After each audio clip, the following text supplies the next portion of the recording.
Hello. Greetings, adventurers. Hi. And welcome at last to another episode of the Role Players. Hello. Here we are. Yes, thank you all as we work through some gremlins trying to stop the show, but nothing can stop us. We love you all too much, and we're here for you. So here we are. Right. Yeah, so thank you, as always, for joining us as we play the world's greatest role-playing game, Dungeons & Dragons. I am your Dungeon Master, Judd, and these are my role players. Hello. Hi, guys. Hello. Hello. Hi. Thank you for being patient with us. Yeah. I know, I'm just like sweating in a bit. Okay, all right, we're back, we're on the air. Okay, we only have a couple quick announcements tonight. We're gonna try to speed through them so we can jump into the game. Gabriella, why don't you take it away?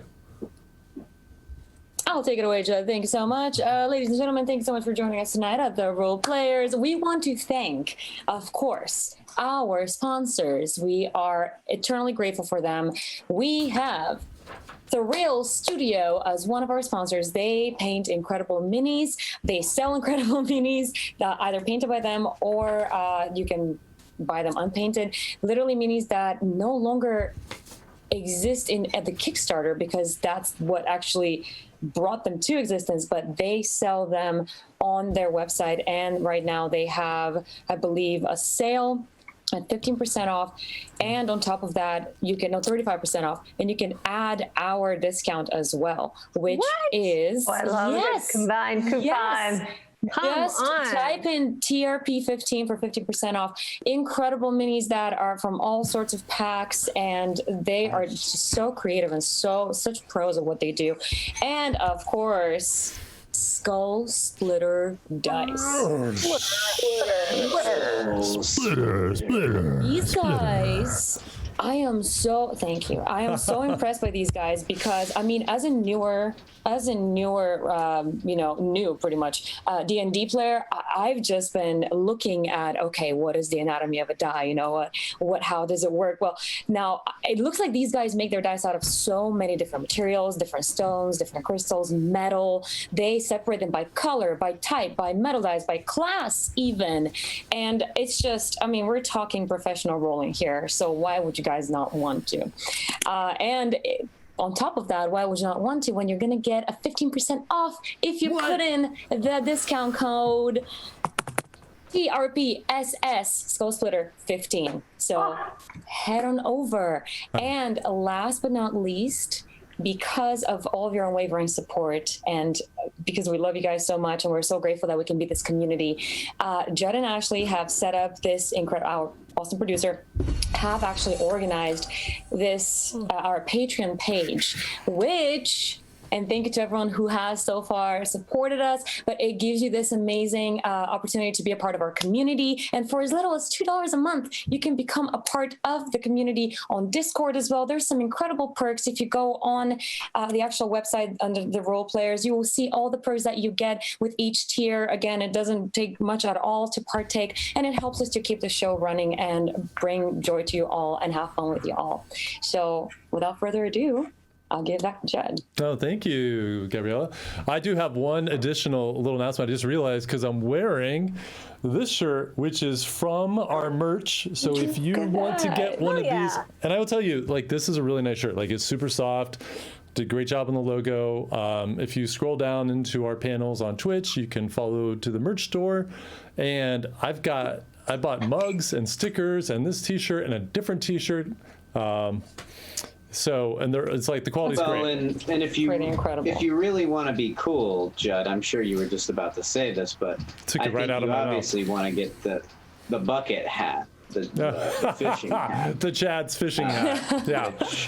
That is a premier item. I believe that's premier item, y'all. We've all gotten so rich off of just that hat. It's true. Oh, yeah. It is bankrolling the show. Yeah, you guys definitely want one of those, I think. Yeah, definitely get on that. Get it. So, that I think is it for our announcements tonight. Without any more distractions or delays, Otto, take us in. For tonight's episode, it's time to play some D&D of the Role Players.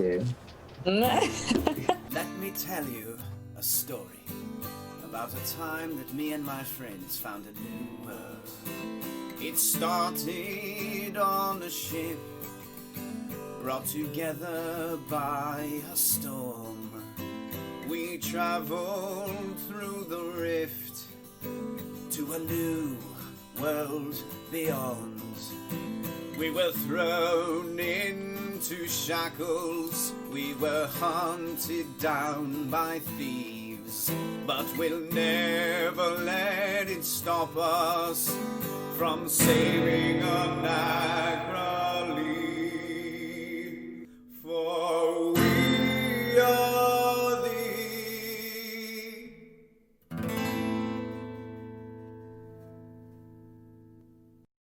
Awesome. And he's like, nuh-uh. And then he's like, yes, actually. She's like, that's awesome. He's like, okay. Just admiring my ridiculous photo. Well, welcome back, everyone. So, we have a 12 KP with her 1 year sub hitting. Wow. So much love for KP. One of our original, big moment. Original fans from like day one before we even had this show. When we were just talking about D&D on the weekends. It was great. Anyway.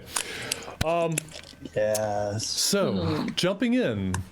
Last time in Anacroli, as you all continued through the wilderness on your way to Asley, through this dangerous countryside of Anacroli, you decided to take advantage of some very rare downtime and kind of check in with each other and have some long overdue conversations.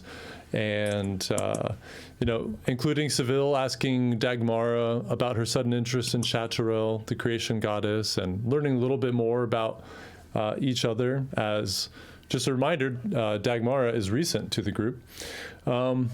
Descending even further down from the Dolgora Mountains, you came into a valley with these massive trees. I mean, some were over 400 foot tall. And then circling dangerously overhead were these gigantic birds you saw at a distance. Making it safely under the cover of the canopy, not long before you found an abandoned camp, and it looked like this might have fallen prey to one of those giant birds, as there was blood and evidence that dwarves were there, but now sadly gone. However, Tabitha, you managed to find a chest that was hidden, buried in the ground, full of gems and gem cutting equipment. You all decided not to push it, and you jumped back on your horses and you left, and you carried on through the day until night fell. You finally found a nice place to make camp.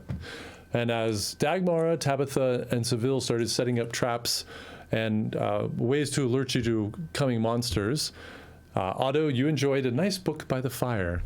And as everyone was working hard, thank you so much. Erisette, when it was time for you to take watch, however, you were suddenly compelled by the golden tree to draw out an arrow, and at first Seville thought you were going to shoot him. However, you fired it off into this dense boughs of a tree, and this large shape fell, and it ended up being a snake that you had killed with one shot. And this female elf pulled herself from this massive snake. And it turns out this elven woman was named Rana, and she had been tracking her son, who had fled Asley, to prove himself by retrieving a shadow heart, which is the center of a magical evil tree. You all followed her down through one of the massive large trunks and found a cave below where this very evil tree was waiting for you, and in its hand was the corpse of her son. You proceeded to attack. The tree was unnaturally fast and unnaturally powerful. Something seems a bit off, and despite numerous successful attacks on this thing, it's still up. And in fact, let's switch over. I restarted, so I have to load my mini cam. Those are almost down. Let's just take a gander. All of us are nearly dead. Minicam sponsored by Skulls. Take a look at what we're dealing with over here. It's just The my rumble normal Monday night. Don't worry about it. And if you guys don't know, you can always click on the D&D Beyond sidebar. It's a plugin for Twitch, and you can actually see our character sheets, and you can even see how measly some of our health is right now.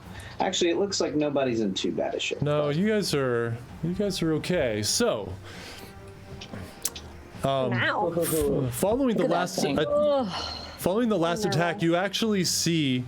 We can see him. Yeah, well, Oh, what I happens? see him now. Moss. You all saw this burst of this poisonous liquid seep out of this thing, coating its limbs and giving it almost like a renewed strength and power as it turns to the rest of you, and you just hear this.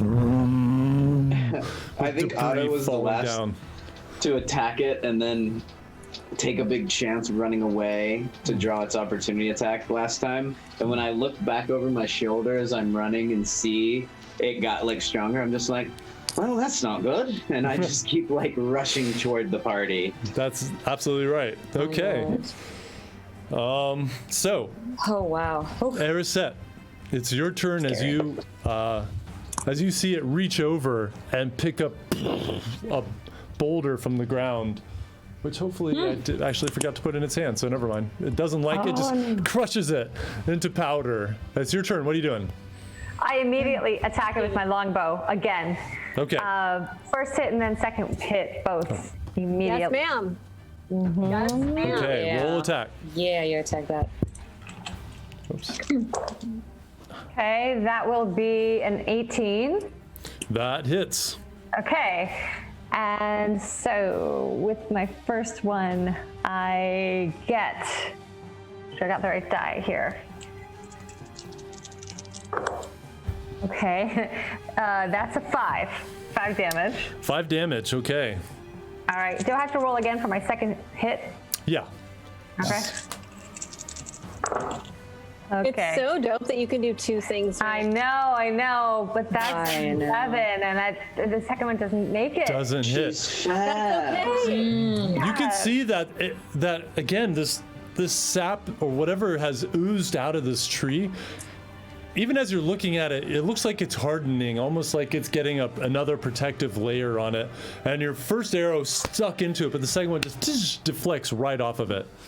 No. Could I know it's not my turn and we're in initiative, but could I say something quickly? Sure. I'll allow it. Go ahead.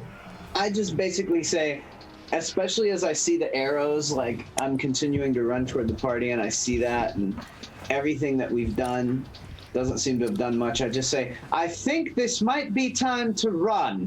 I agree, Otto. I wanted that damn Heartstone, but this thing's unkillable.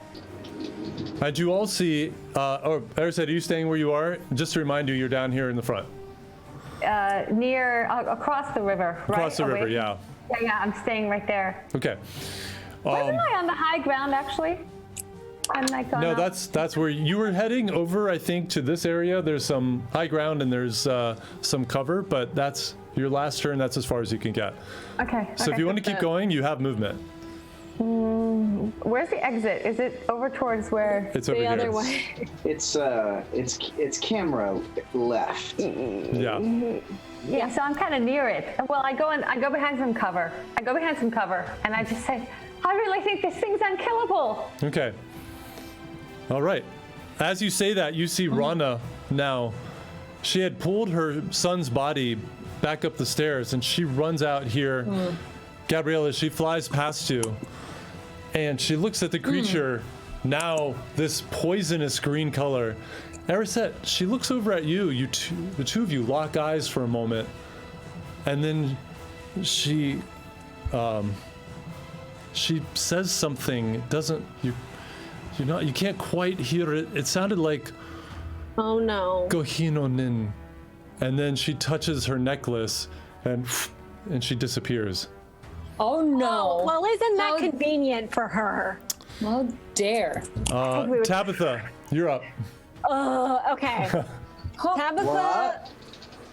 Tabitha has overheard what Erisette, she saw Erisette, she saw this lady disappear, she saw Otto, she heard what he said, so she's going to, from her little covered section, which seems like she's kind of maybe behind some cover over there She in the is, yep. corner. Yep. Okay, she's going to duck out quickly, Okay.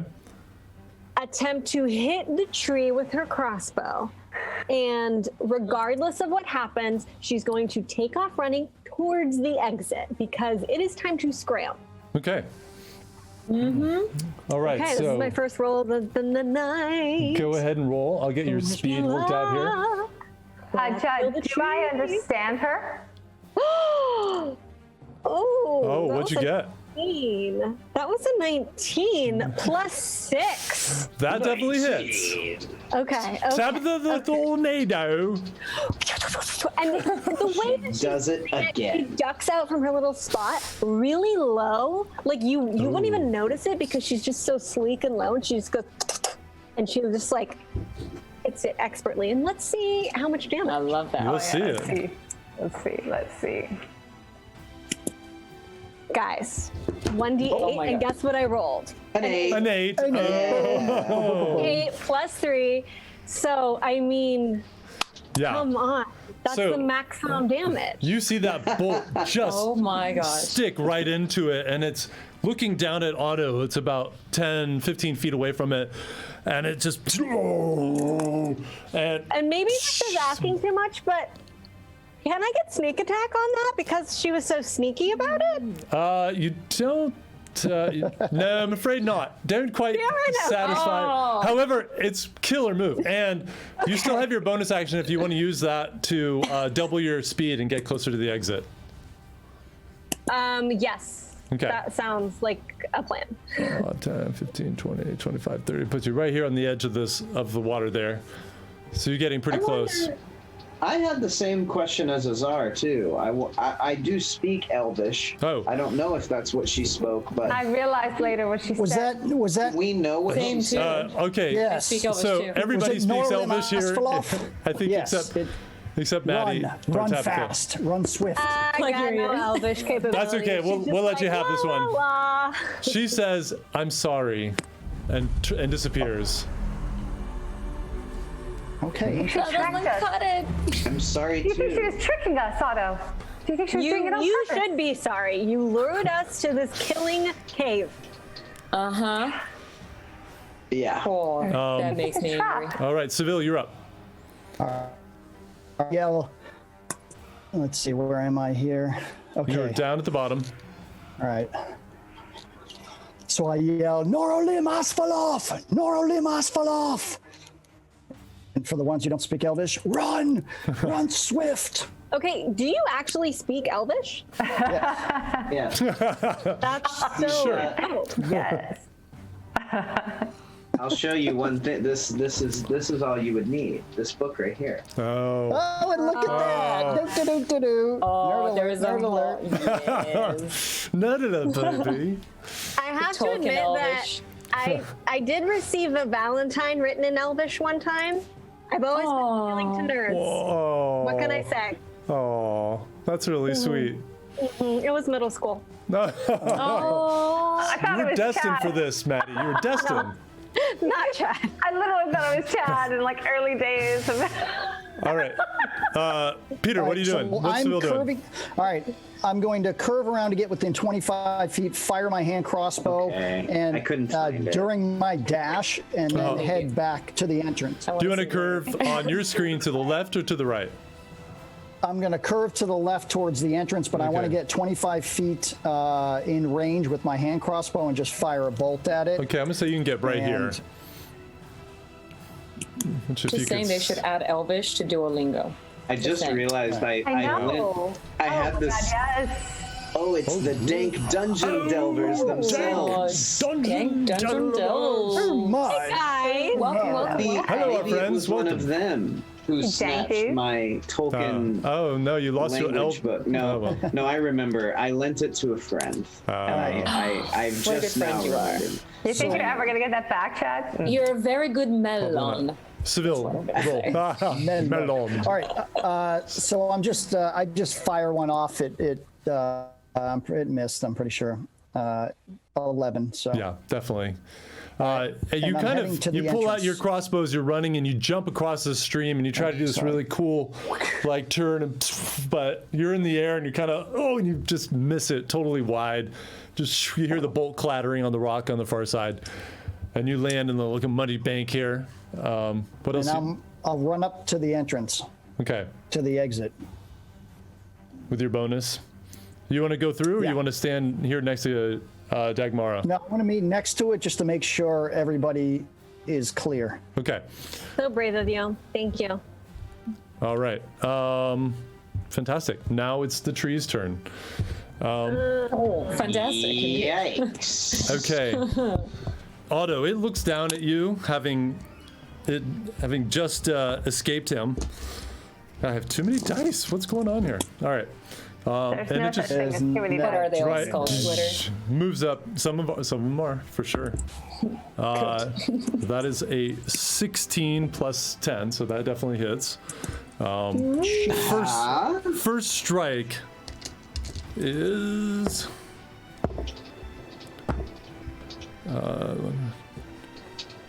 is 17 points of bludgeoning damage as the fist comes down on you. Uh-oh. I don't Second like it. strike I don't want it. That's not good. is a I'm 14 coming for you, plus, Otto. I'm coming that's, for you. That's 24. That definitely hits. Oh, shit. That does hit. Ow. Uh, All right. I'm extremely stressed. Hang in there. Hang in there. second strike is 19 points of bludgeoning damage. As my another, God. it's like, Good. I am down, and sir. as you see God. this Oh, body no. down, it looks over and looks over the rest How of many you hit points are you? and raises its foot and I have just minus 17.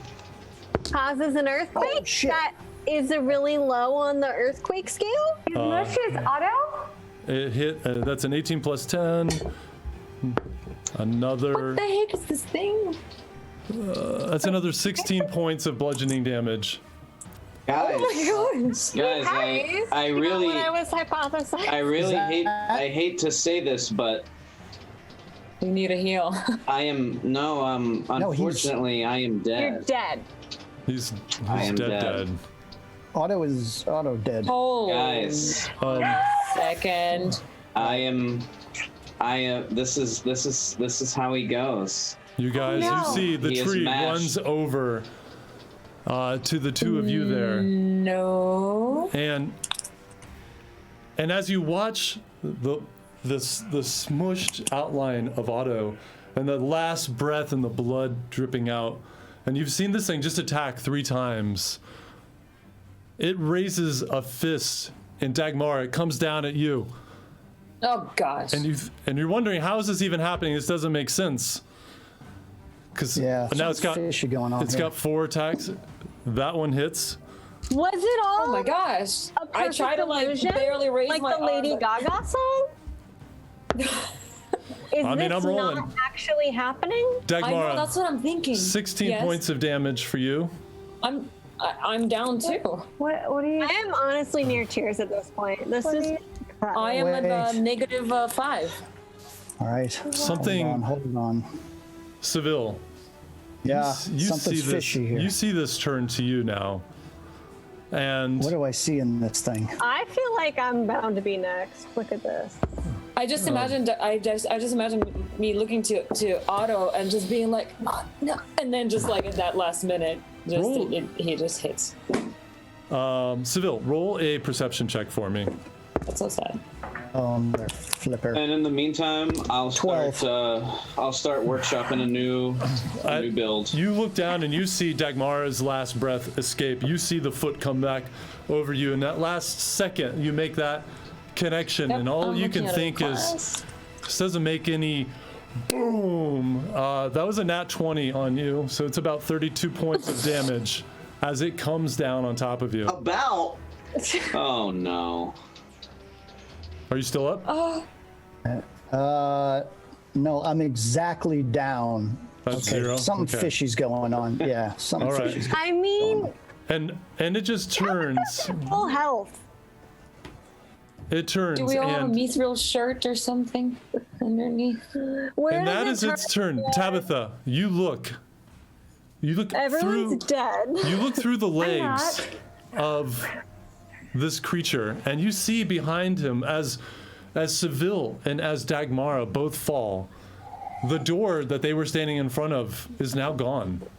It is solid rock wall. What do you want to do as you see it starting to turn towards you? Wait, can you? I'm processing slow because of trauma. Can you just explain this again? What is happening? So I am dead. Okay, you're dead. Dagmar is looking close to dead. those two I think are I'm bleeding gone. out. Aren't I gone? Do I No, save you're at all? just- Am I out at like -6? So far, you'll have death saves, but we'll see what happens. Okay, And well, I'm just- Wait, was I up on the platform? How can it stop me when I'm up top? You're not up top. You're right at the entrance of the thing. Oh, I thought it was raised. I thought we crawled up a little bit. Well, Tabby, No, just to add it's to it, ground I'm level. looking And at you like. through its legs. So like you're saying the door behind You were the running. tree. You were running for that door, and you see as this tree turns to you that door is gone, and you just see solid rock. Okay. Well, look, Tabby's not gonna go out without trying. So That's right. if it's her turn, which I believe it is, even though I think I might have blacked out because this has been so gnarly, I think what she's gonna go for is she had great luck last time with the crossbow. Am I too close with the crossbow? No, Would it no. put me at disadvantage? Nope. Go ahead. Okay, so she is going to bolt up the crossbow and like shoot it as she's like running backwards because she's basically like, I need to get away and Okay. use my sneaky stealth as best as I can to try to outsmart this stupid fucking tree. Okay. All right. Roll an attack. Okay. Okay. Well, that is 16. 16 misses. You see it. The bolt gets right. It just hits it square in the middle and just kind of stops and just 16 misses though. and just falls down. And as you retreat, this thing moves forward. Erisette, you're behind cover over here. You see as Tabitha fires a bolt and it doesn't work, and she Sad starts smile right now. backing away. The monster starts moving forward. Tabitha, as you go, you see a vine. I've got cunning action. I'm disengaging. Yeah, I know. I'm going as fast as I can. As you start to run away, roll a dex saving throw for me. Oh, and you know what? I don't know if we needed to bring up, but last time I should have had a turn for Snack, or is Snack's down for the count as well? You look over at Snack. Snack is down because he is completely entwined with vines. He's back here in this corner. Vines have wrapped He's being around. attacked by vines. Yeah, and they're just She's being pulling attacked him by vines. down to the ground. Great. That's 2020. Perfect. Just wait. Yeah. Yeah, this is 2020. This is your 2020 encounter here, everyone. Okay. All right, roll a dex saving throw. Tell me what you get. As she's rolling, I'm seeing like Dagmar is just. I'm seeing like snippets. I'm like going in and out, and I'm just seeing like blinks of like what's going on, just like What is- seconds apart. We're I getting don't know how to TPK. do a dex Oh. saving throw because my character never encounters anything that hits her. It's- If you look on it's your in your- sheet at the top left, Yeah. You'll have. Oh, So wait. what do I do? At the top You're left where it probably- says saving throws, under dex, it'll give you the number. So roll a d20 and add that number. I think you're trained in them, so the bubble should be bubbled in. You probably have a decent one. Yeah, I'm sure you do. Okay, so D20. Yep. Okay. 8. Oh, wait, I'm still Plus up. 6. I'm still up. Got this, Tabby. 14. 14. You start to run away and you hear whoosh behind you. And at the last second, you feel this vine wrap around you and yank you back into its arms just in time to feel these hands just grip your small body and just literally, Erisette, you watch as Tabitha Crush my is bones? just torn in two in front of you. Right. This isn't right. This isn't right. This isn't right. Is there? Okay. So, Judd. Kill yourself now while you still have the chance. Erisette, it's moving. Yeah. You have this moment. All of your friends now are down. I'm up. I have an uncanny dodge. I only took half damage off that last one. All right. Well, then before it moves, Seville, You're moving? Yeah. What the fuck, Judd? Jesus. Stay with me. Stay with me. Stay with me. Okay, I'm with you. I'm with Not you. iced tea. Breathe it in. Breathe it in. Breathe it in. Smell the my glove. Smell the God. glove. It just, Take it. Seville, it just reaches down and grabs Yes. you. It doesn't even do an attack. It brings you over. I can't wait for the plot Damn it. twist here. I know. Hold on. Hold on. Ariset, you see this thing coming at you. Your friends all down, Seville struggling in its grasp, trying to get back up. Seville's a hard person to take down. What are you doing? This can't be right. This can't be right. Getting more wine. I look for be back. some kind of trick or trapdoor or mechanism or where it's getting its strength, this green slime that just keeps coming. I look to see if I see anything about this that seems off, and I look to see if there are any remaining exits or if anything. Do a perception check for me.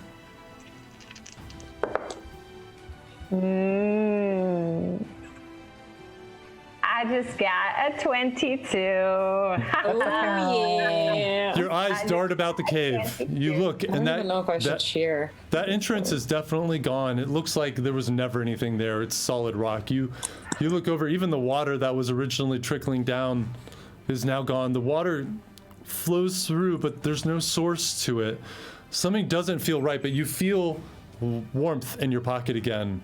And putting your hand over the tree, you suddenly, your eyes dart to your bow in your hand, this long bow that you got in Makutha, which you haven't taken a lot of time to inspect yet. But you just hold it and you look at the emblems of the sun and you quickly kind of brush it and you see that it's almost like a brown paint or a wash or something that's been put over it. And you see underneath it's like looks like a gold there. And you suddenly know what this thing does, and you draw out a bow. I mean, you draw out an arrow, you pull it back, you aim for the heart as this creature starts looming down on you. And you see it squeezing Seville, and he's trying to get out, pull the fingers open, and the life is leaking from your friend. And you let that arrow fly and roll an attack. Let's see what you get. I just watched the Hunger Games, so I'm hoping for something here. Yada. You have advantage on this. Okay, thank God. And I'll tell you, Because that was not good. you have advantage on this. I'll tell you why. After. Jesus. If there's an after. If there's an after, what is happening? I got whatever plus my modifier was 16 plus my It's gonna be okay. Just It's take gonna a be deep okay. breath. It's gonna be okay. Do math. it's my longbow. It's my longbow, It's right? your longbow. It's your longbow. Okay, it's a 25. 25. Nice. As you let go of that arrow, the entire cave explodes with light, and you see your arrow streaks with this bright, blinding beam of sunlight behind it. And it blasts the creature, and it has disadvantage on this save. It rolled a 3. And you see this radiant light blasting, eating away. It drops Seville. Chunks of the bark start falling off of it. It falls down to one knee, and it's crawling towards you. Take another attack, but for the first one, you're going to roll Get the shotgun. 68 radiant damage for that shot, on top of your normal damage. Okay, so what you want me to roll damage or to roll attack? Just to roll one more attack and let's see what happens. This is not with Okay. advantage, this is normal. Is this my longbow again? The same good one? Yeah, longbow. Okay, that is a 23. And another one. As you see it stumbling, you get out another arrow, you line it up, let it fly. The arrow seems to go through, right through a crack in its chest, hitting that fabled shadow heart inside. And the thing just, and you hear, and pieces fall from the ceiling as this creature falls down in front of you. And as you look about, your friends, Your dead friends. all Are dead. down. They're not moving. And a moment later, you see Rana appears before you. This bitch. Oh God. Okay. It was like, am I late? And she looks at you have and you says, done? Fake. Oh shit, that was. Algorelve. You did well, Erisset. What have you done? Not all is lost. And she looks over, and one by one, your friends vanish.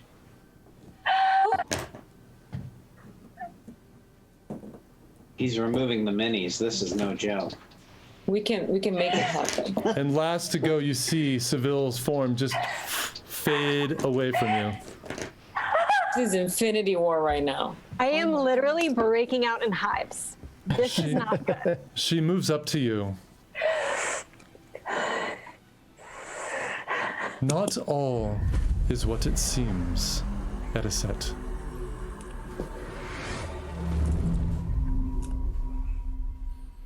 The fight ahead will test not just your skills, but your bonds, your commitments, your very souls. Would you understand? Yes. Yes, I understand. What are you saying? I'm Where saying are my friends? there's a great darkness growing in this realm, Erisset. You know, you have seen it. For years you have seen it. You are chasing it. Are you not? Yes, yes, I am. You must remember, there can be no darkness without the light. There are other powers rallying to help you. And your party.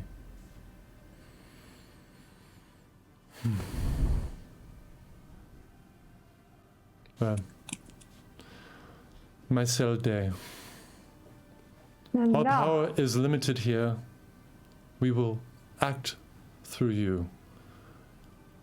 I apologize for putting you through this, but we had to see what you were made of. She moves closer to you, and she touches you gently on the cheek. Your job is to never give up.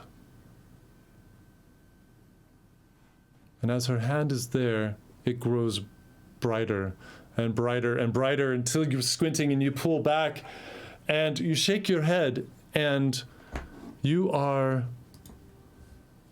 standing in front of Seville, staring at the campfire as your friends are all sleeping peacefully. And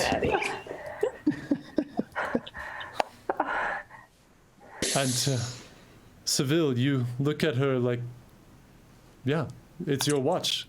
Go ahead. Are you okay? Erisset, what's going on? I can handle the watch. You just gotta let me sleep though in the morning though. What's got you spooked? Dream? Do you have one of your nightmares again? Erisset, you hear this, as if off from a distance, this fading, Anon Alan, Erisset. Anon Alan, which means farewell. And Seville, your eyes narrow a moment. You look at a moonstone choker that Erisset is now wearing that she did not have before. A moonstone choker. Where'd you get that? I mean, Did you that get in sounds cute, Mankutha? I will say. What? Here. I never saw you wear that before. Did you get that in Mankutha? What? What's wrong with you? Where was I asleep just now? Yeah. I mean, you were in reverie. You weren't making any noises or anything. Everything's fine here. Were we at the campfire? Yeah. Been here the whole time. Up just now? Yeah. Just up until I got you to take watch. Were you having a dream? Were you having one of your nightmares? Have I been on watch? No. Look. Hey. Look at me. Ariset, you were in reverie. You weren't on watch. No, you're. I'm getting you up. I'm getting you ready for watch. What happened? What's bothering you so? I put my hand out to just touch Seville and make sure he's real. I touch his face and I. Oh my God. Okay, all right. Okay, and I take your hand and. Oh, Seville, I have just had. I don't even know. I wouldn't say it's like a nightmare. It was like a test or a vision or something. A vision? A visitation or something. By what? Was it Chateaureau? Was it something that you No, it was you had in Rana. the portal? You What? saw Rana, right? She fell out of the tree with the snake. You saw Rana, right? Whoa. No.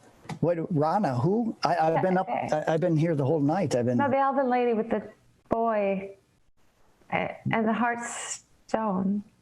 No.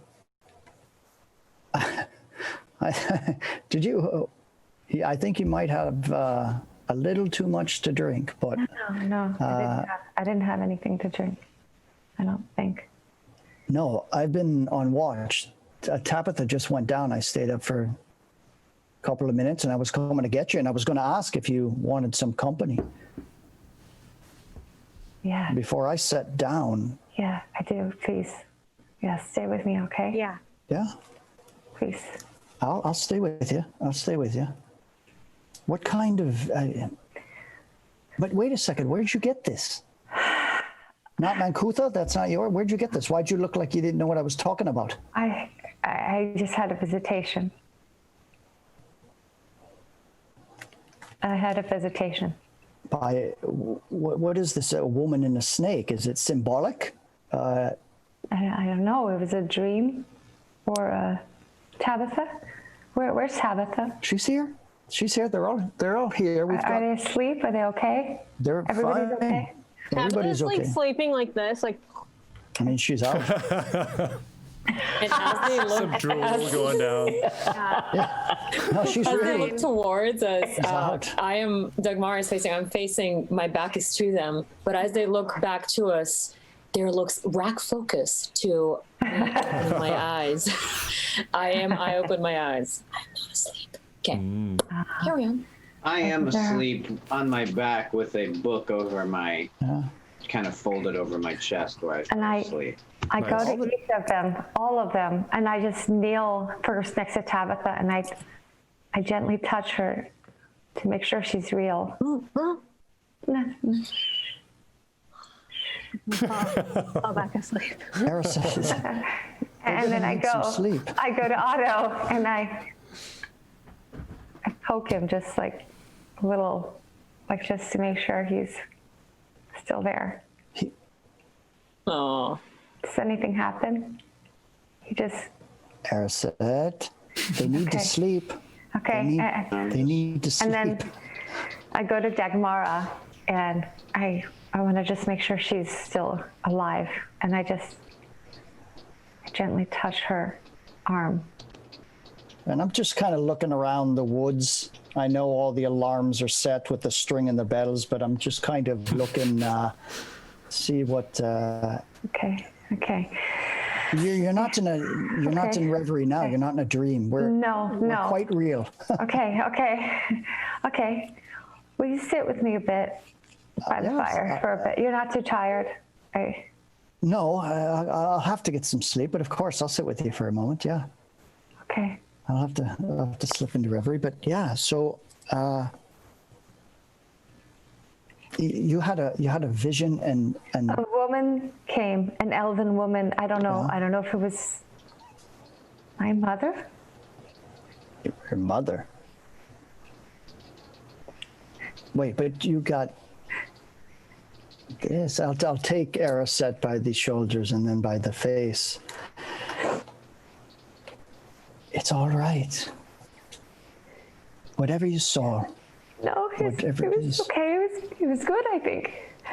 It was, I mean, we were dying, all of us. It was my fault. We chased her stupid quest for a Hearthstone. I don't know why. I thought it might help us.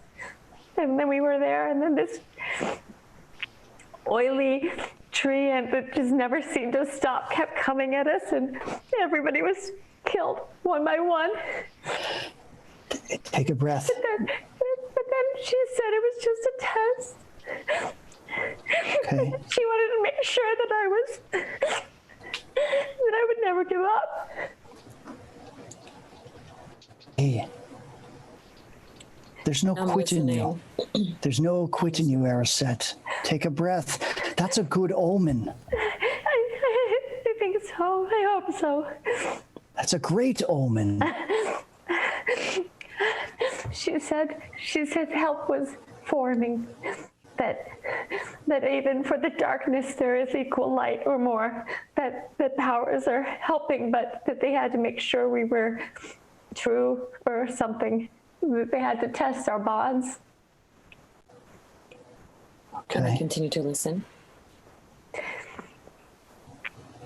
And she said she was sorry for putting me through it.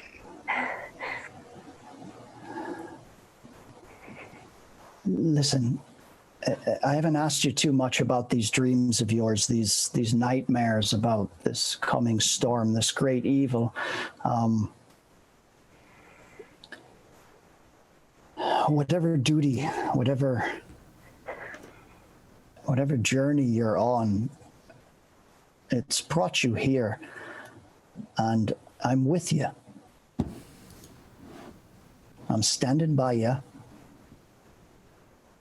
And whatever test this vision your mother gave you, just learn from it. Don't despair. See the good in it. See the strength in it. You wouldn't be tested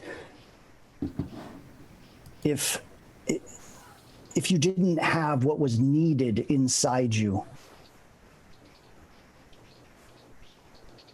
If you didn't have what was needed inside you, it wouldn't have been provoked, brought out. Don't see it as a failure. I don't. Good. I think I Good. see it as proof. I knew my dreams were telling me something. I knew it. And she said, she called me out on my dreams. She knew. She said, you've had the dreams, haven't you? So that's good. That's good for all of us, Araset. That's good for all of us. We're on the right path. I hope. I hope so. Yeah, I think so. I just, it must be. I mean, if she gave me this, it must be real. So Yeah, that's one thing I don't understand. You had a vision and she gave you something real. I've never heard of that. no, me neither. I mean, how did she get to you? I don't know. What is it? Do you know? Is it something you've seen before? Is it a trinket from where you're from? I don't know. I've never seen any of my mother's jewels. Well, They're meant to be given to me when I take the throne. They never let me have them until then. I'm hearing this like, what?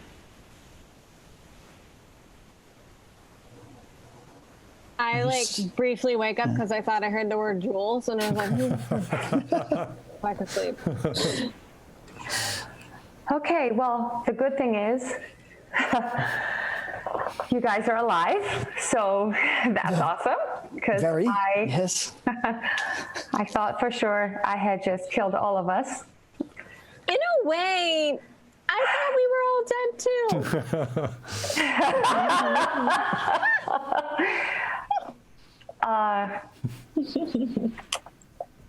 Yes, and that All right. that gives me encouragement. Well, it gives me encouragement. It, spooks me a little bit. I'll have to be honest with you, but I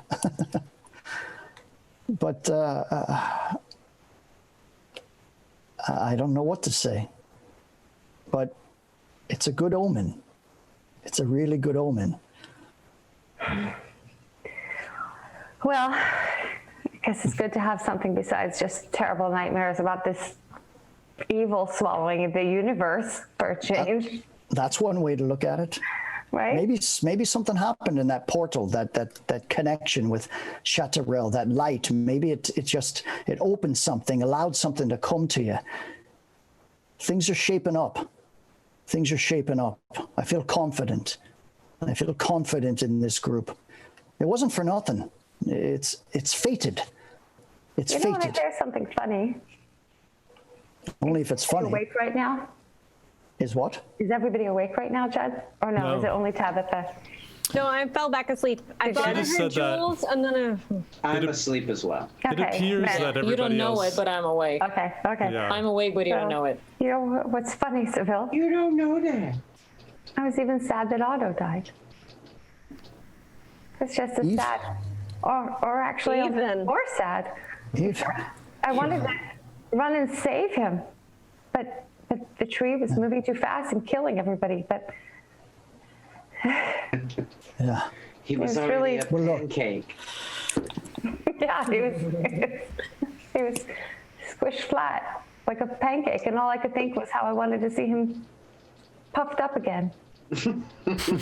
Well, there he is. You could, I don't know, do something to his mustache.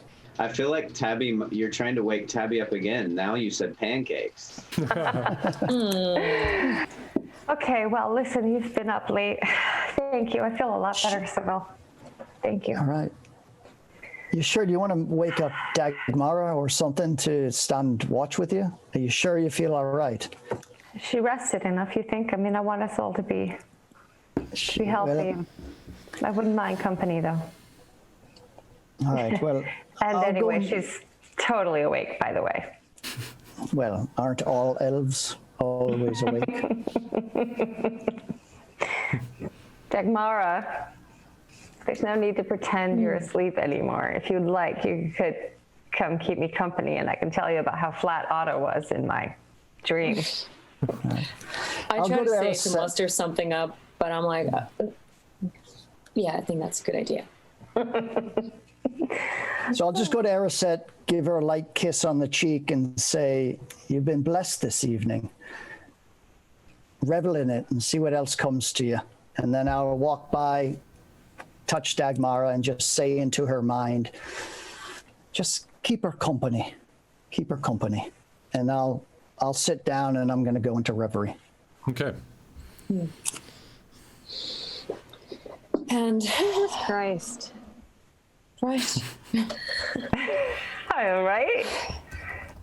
So, I sit down. how much did you hear?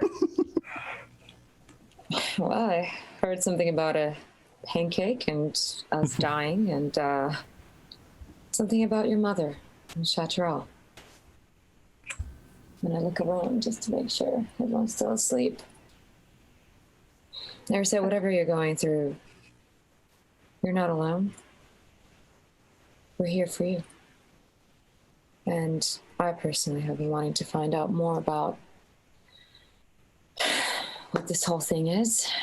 Our world, all I know is that 25 years ago, I wasn't even alive for it.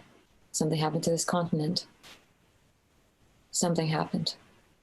And I I've just known rumors and I've heard different things, but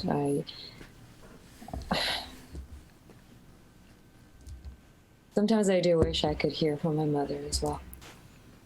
In a vision, a dream, something. I was thinking that.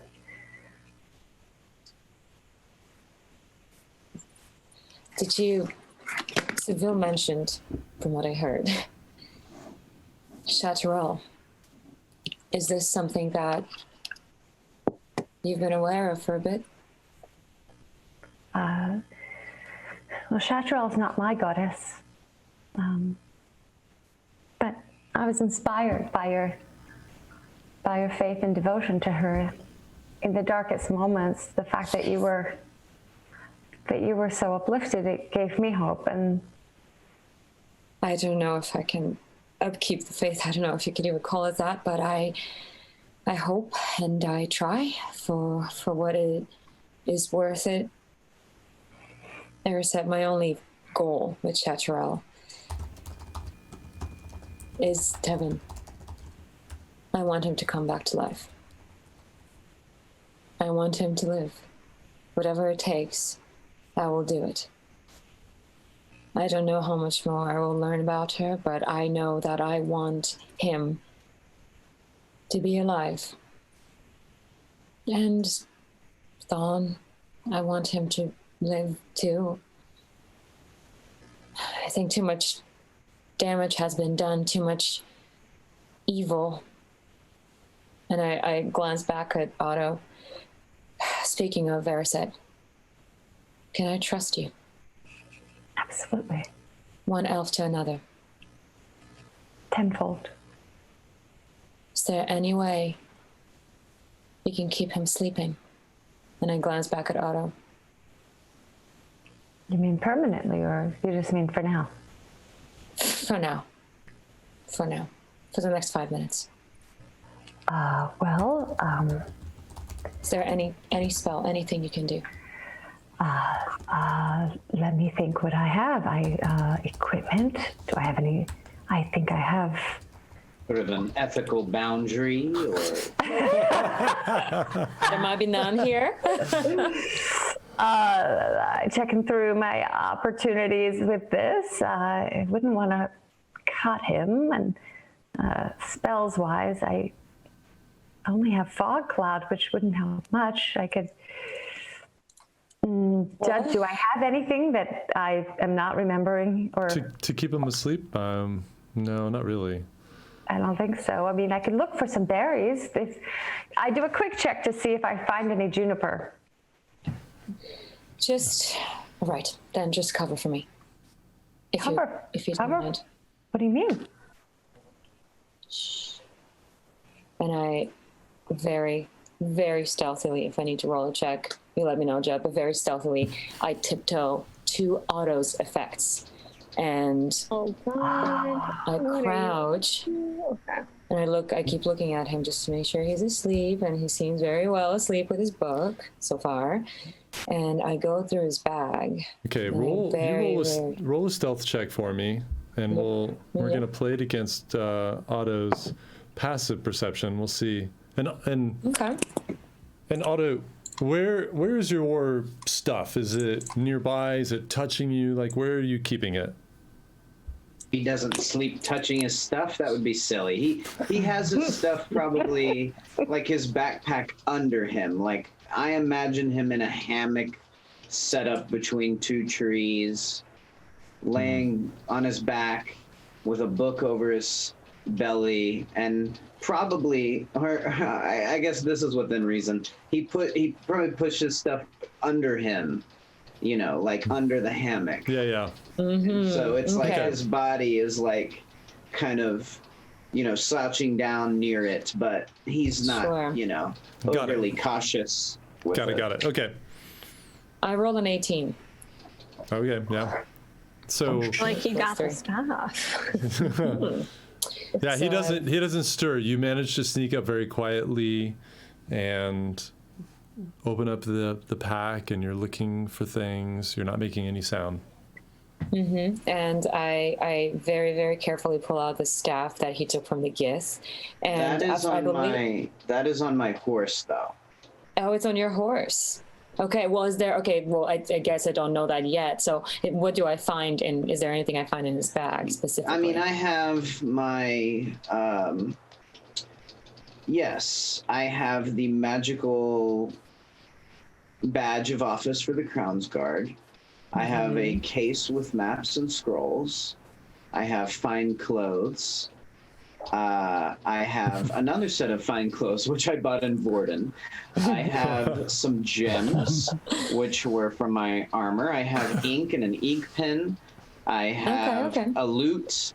I have a necromancer's amulet from one of the necromancers that we killed. I have a book that looks very... There's a book that looks very dark and... Okay. Well, I find the amulet. Other things. Yes, but the amulet is something that is of interest. So I very, very cautiously just pull it out, quietly put it in my palm, and then I tiptoe towards your horse, and I check in there for the staff. Yeah. And this staff does have a crystal on it, doesn't it, Jed? And Chad? It's a rod. It's a rod. It doesn't have a crystal. It's like a silver, almost like a platinum with carvings into it, and then in the carving areas is like a black, like an enamel. Okay. I look at it and I just try to take mental note of this in full detail. I clutch to the amulet and just tiptoe back to Erisette and very tightly secure it in my pocket.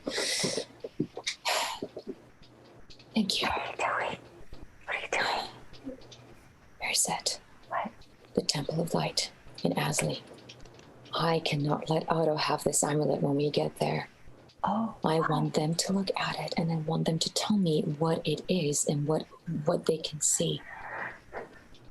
Now, I think our friend has been taken by something that we all know is not very good for the party, so I'll do my best to do what I can. You mean if they saw him with it, they might not react well to us? Oh, I don't think that's the problem, my friend. I think the problem is that he might do something with it when he speaks to the magistrate of the city.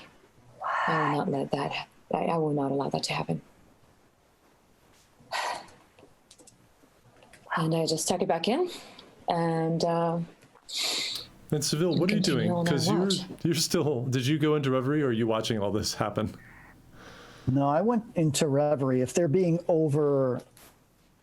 not quiet and they're not sneaking around, then I'd probably wake up and hear them. No, she's sneaking and they're being quiet. Yeah, I think she rolled higher than your passive perception too. So I don't think. Yeah, I'm in reverie. Yeah.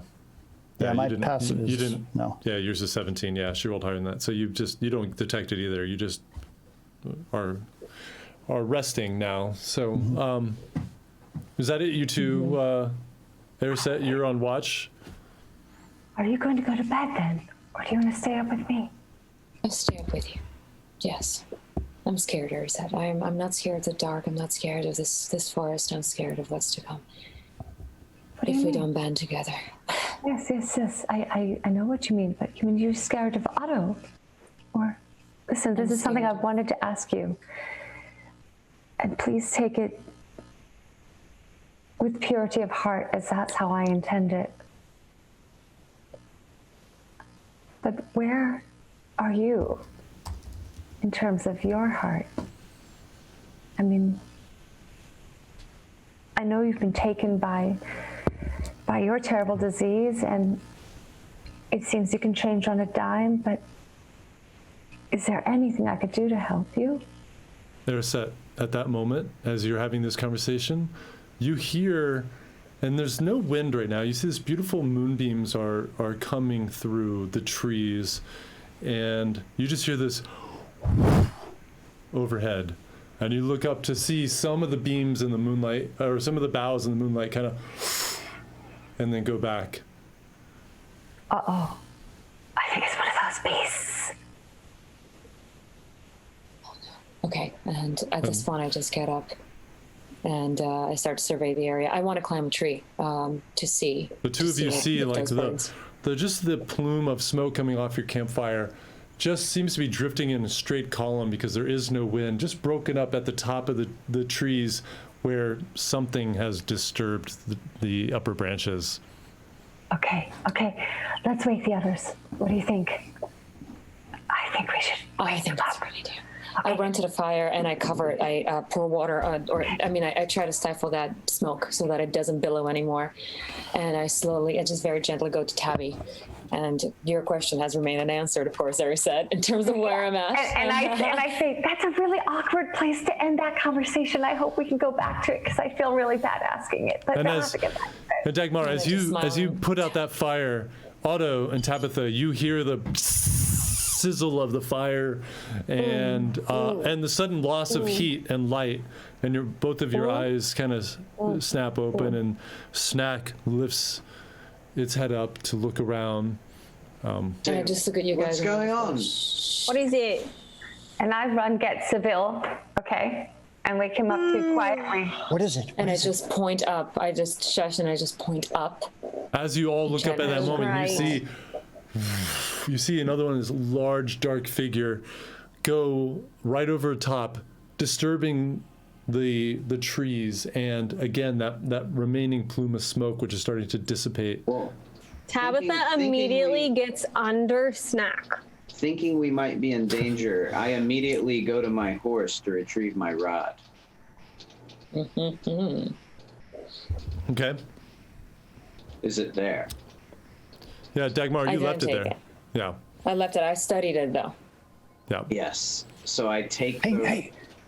Go. Sorry. Yeah, I just try to stand alert, as groggily as I probably am for whatever might be happening. Tangoey chooty. Just get the bows ready. I would like to climb in a tree at this point, just to be for it. hidden but closer to our target. Yeah. Any acrobatics Once again, you checks? see, like right overhead, this Yeah, I'm gonna wingspan against the moon looks like maybe 60, 80 feet across, just blocks out the sky for a moment as it passes over. Yeah, I'm gonna hide and try to find somewhere that blocks like the line of sight from above to me, like Okay. up against a tree or whatever. Nearby, you see that the trees are a lot denser, the boughs blocking out the sky completely. There are several of the very tall trees in this area that you So can't. we already seem kind of blocked. Partially, where the campsite is a little open above, and you see the last remnants of smoke starting to dissipate through the atmosphere above, no longer From creating underneath? that signal. From underneath Snack, I see that Otto has scurried under the other trees, and so I kind of communicate to Snack telepathically, and I'm like, let's go near Otto. And so I imagine I'm like shuffling underneath, like trying to hold on. Yeah, you could even, like, you're so light, you could kind of reach up and grab Snack's sides, you know, kind of like Indiana Jones it underneath Yep, as you go over. I'll take it, sure. Okay. Judd, can I tell whether these are necromancers or those giant bird things again? No, I mean, they're massive. You think it's got to be those birds Massive that you saw birds. before. Again, Giant I'm bird. getting- I'm talking like 80-foot wingspan, completely Okay. blocks out the moon for a moment as it passes overhead. And I'm Okay. just thinking, as scary as those are, I'm just thinking that will be a nice mount. Very nice. And once more, Am I up in the tree? Did I make it? I'm moving my.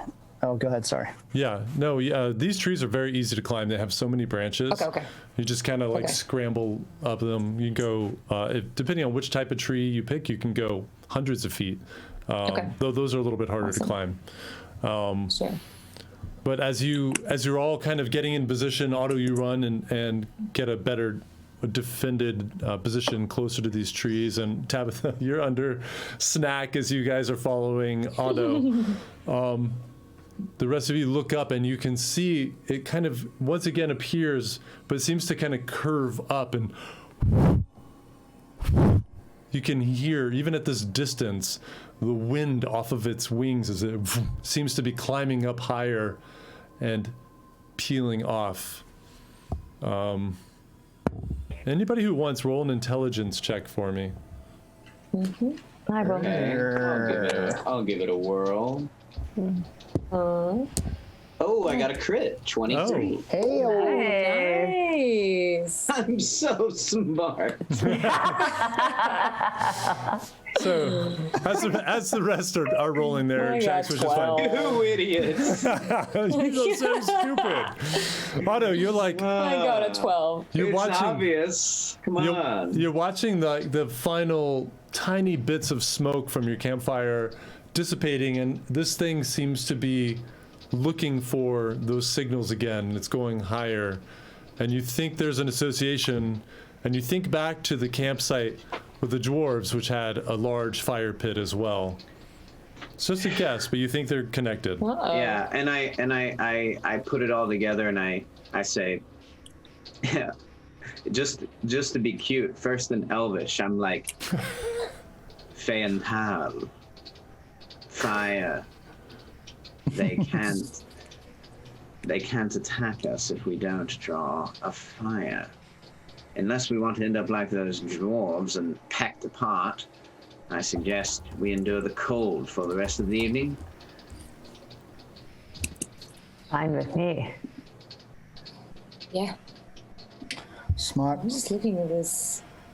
I'm looking at this thing and I'm thinking if we can even. I go down the tree and I just go to snack and look for Tabby. Tabitha.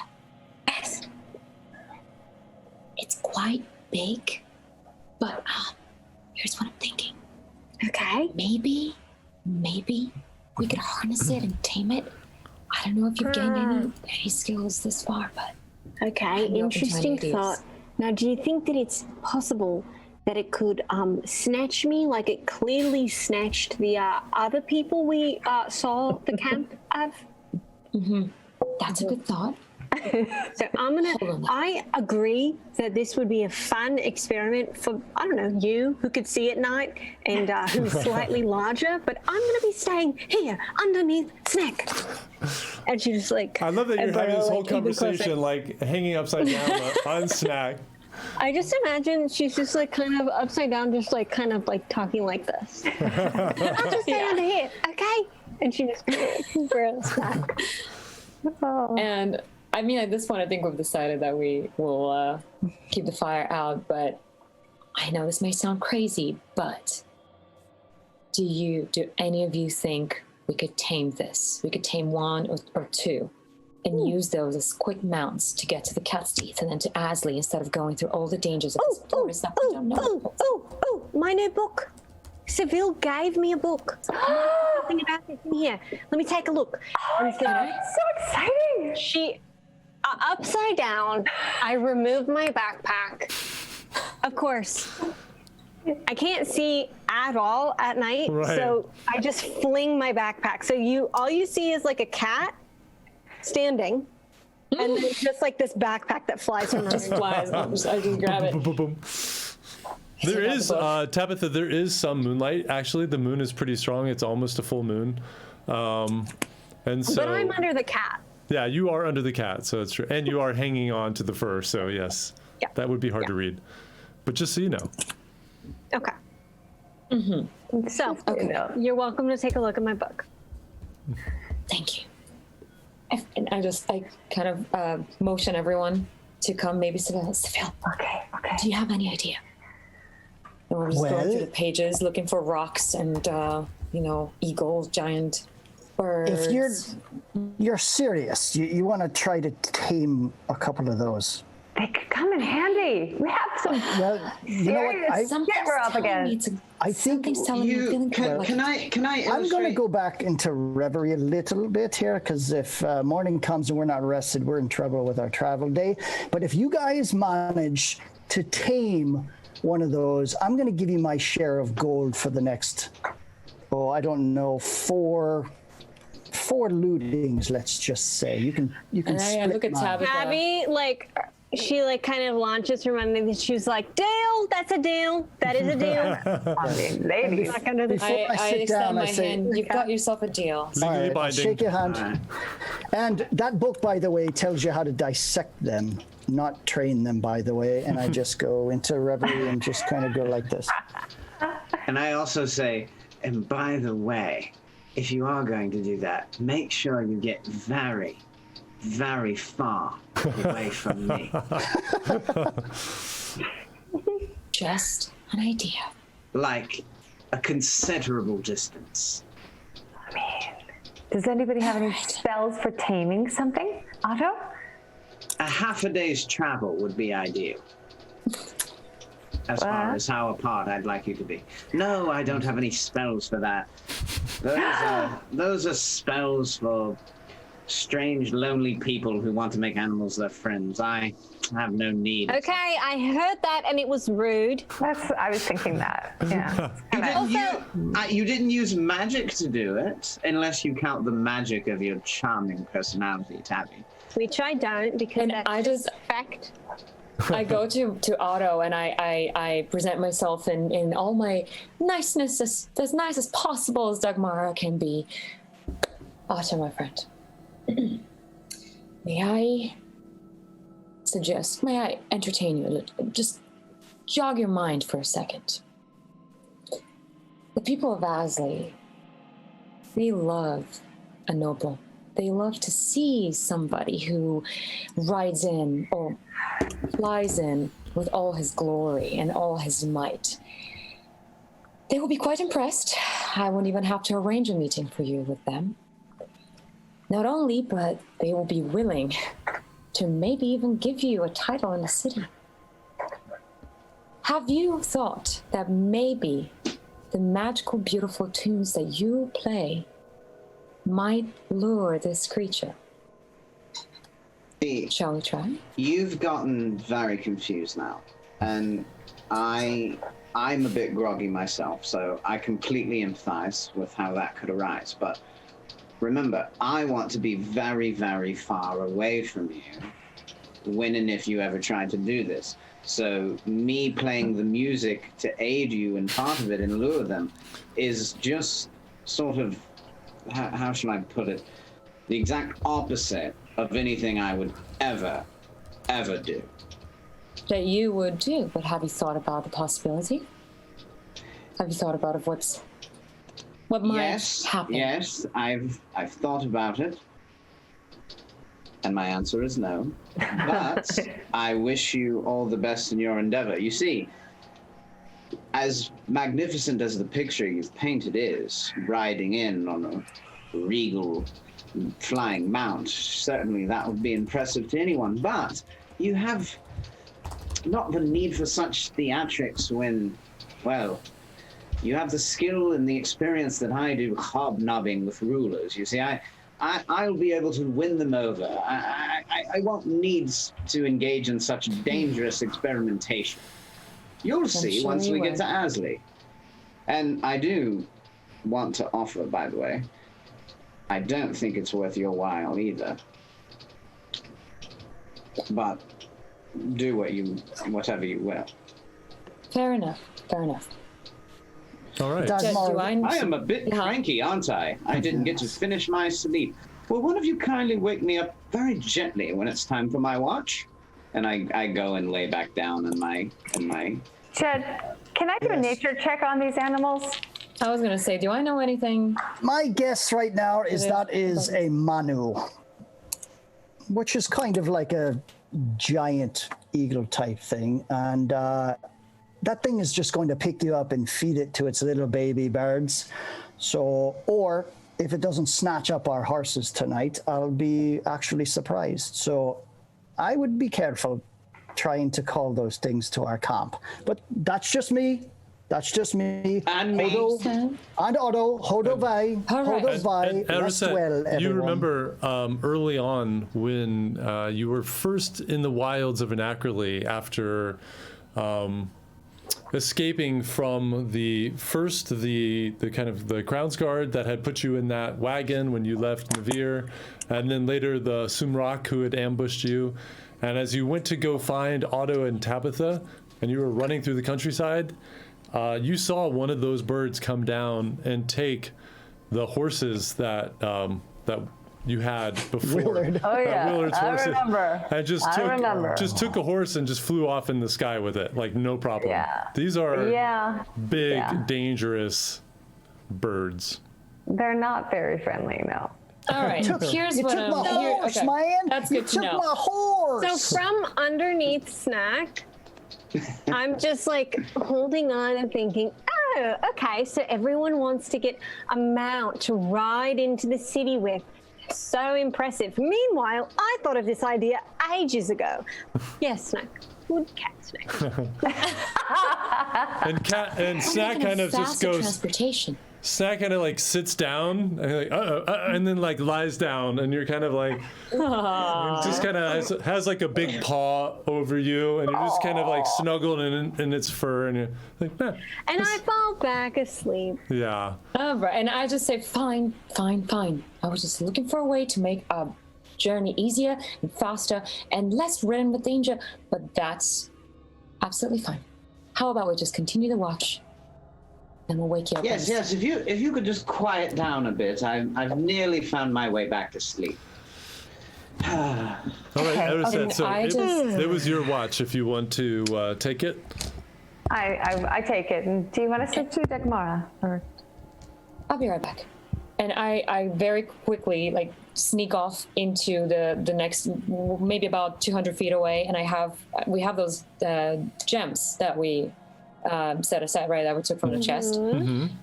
I think we tallied them all up, correct? Uh-huh. I believe. Yes. Okay, If I take didn't tell my- you, I have it written down still. Awesome. So I have my heap of that. I find a clearing where the trees are a little more open. I first set a trap, like a net that will hurl itself over a hypothetically big creature. I have like some rope that I fashioned the net beforehand with, so I take that, hurl it all the way over there, and I put the gems right there in the middle, in a kind of an elevated heap, and just to entertain this idea without hurting anyone, 200-300 feet away. Just before you hopefully. do that, I'll say, because you've taken your rope and you already fashioned traps with Tabitha before in the trees above your campsite, you'd have to climb up there and kind of take your rope down and then move over and redo it. And it would take probably a couple hours for you to do this. Okay. So- Well, how long is our watch? I'm okay with doing he's like, that. I got time. I mean, I just want to try. Okay. Yeah. All right. Well, we'll say you do it. So you've had, I think you've had about an hour of reverie. However, because this is enough activity, this won't count as a watch for you anymore. It will break your reverie. So you'd have to start Okay. your reverie over. But knowing that Otto and Tabitha are going to need 8 hours to get through the night for a full long rest, you have like basically 4 hours to play with here. I'll get a short rest. Yeah. No, I'm you okay could with that. still I get feel a, like you'll it's- still get a I feel long like rest, it's worth it. depending on how long it Oh, takes yeah? you to put at the nets. So Okay. Okay. Well, yeah. I want to entertain that, and then I'll try to take my long rest. I'd like after to that. think that the montage we see intercut of her installing her traps is like Otto as he's trying to teeter on, between consciousness and sleeping, and he like looks over at Seville and he's like, train one of them.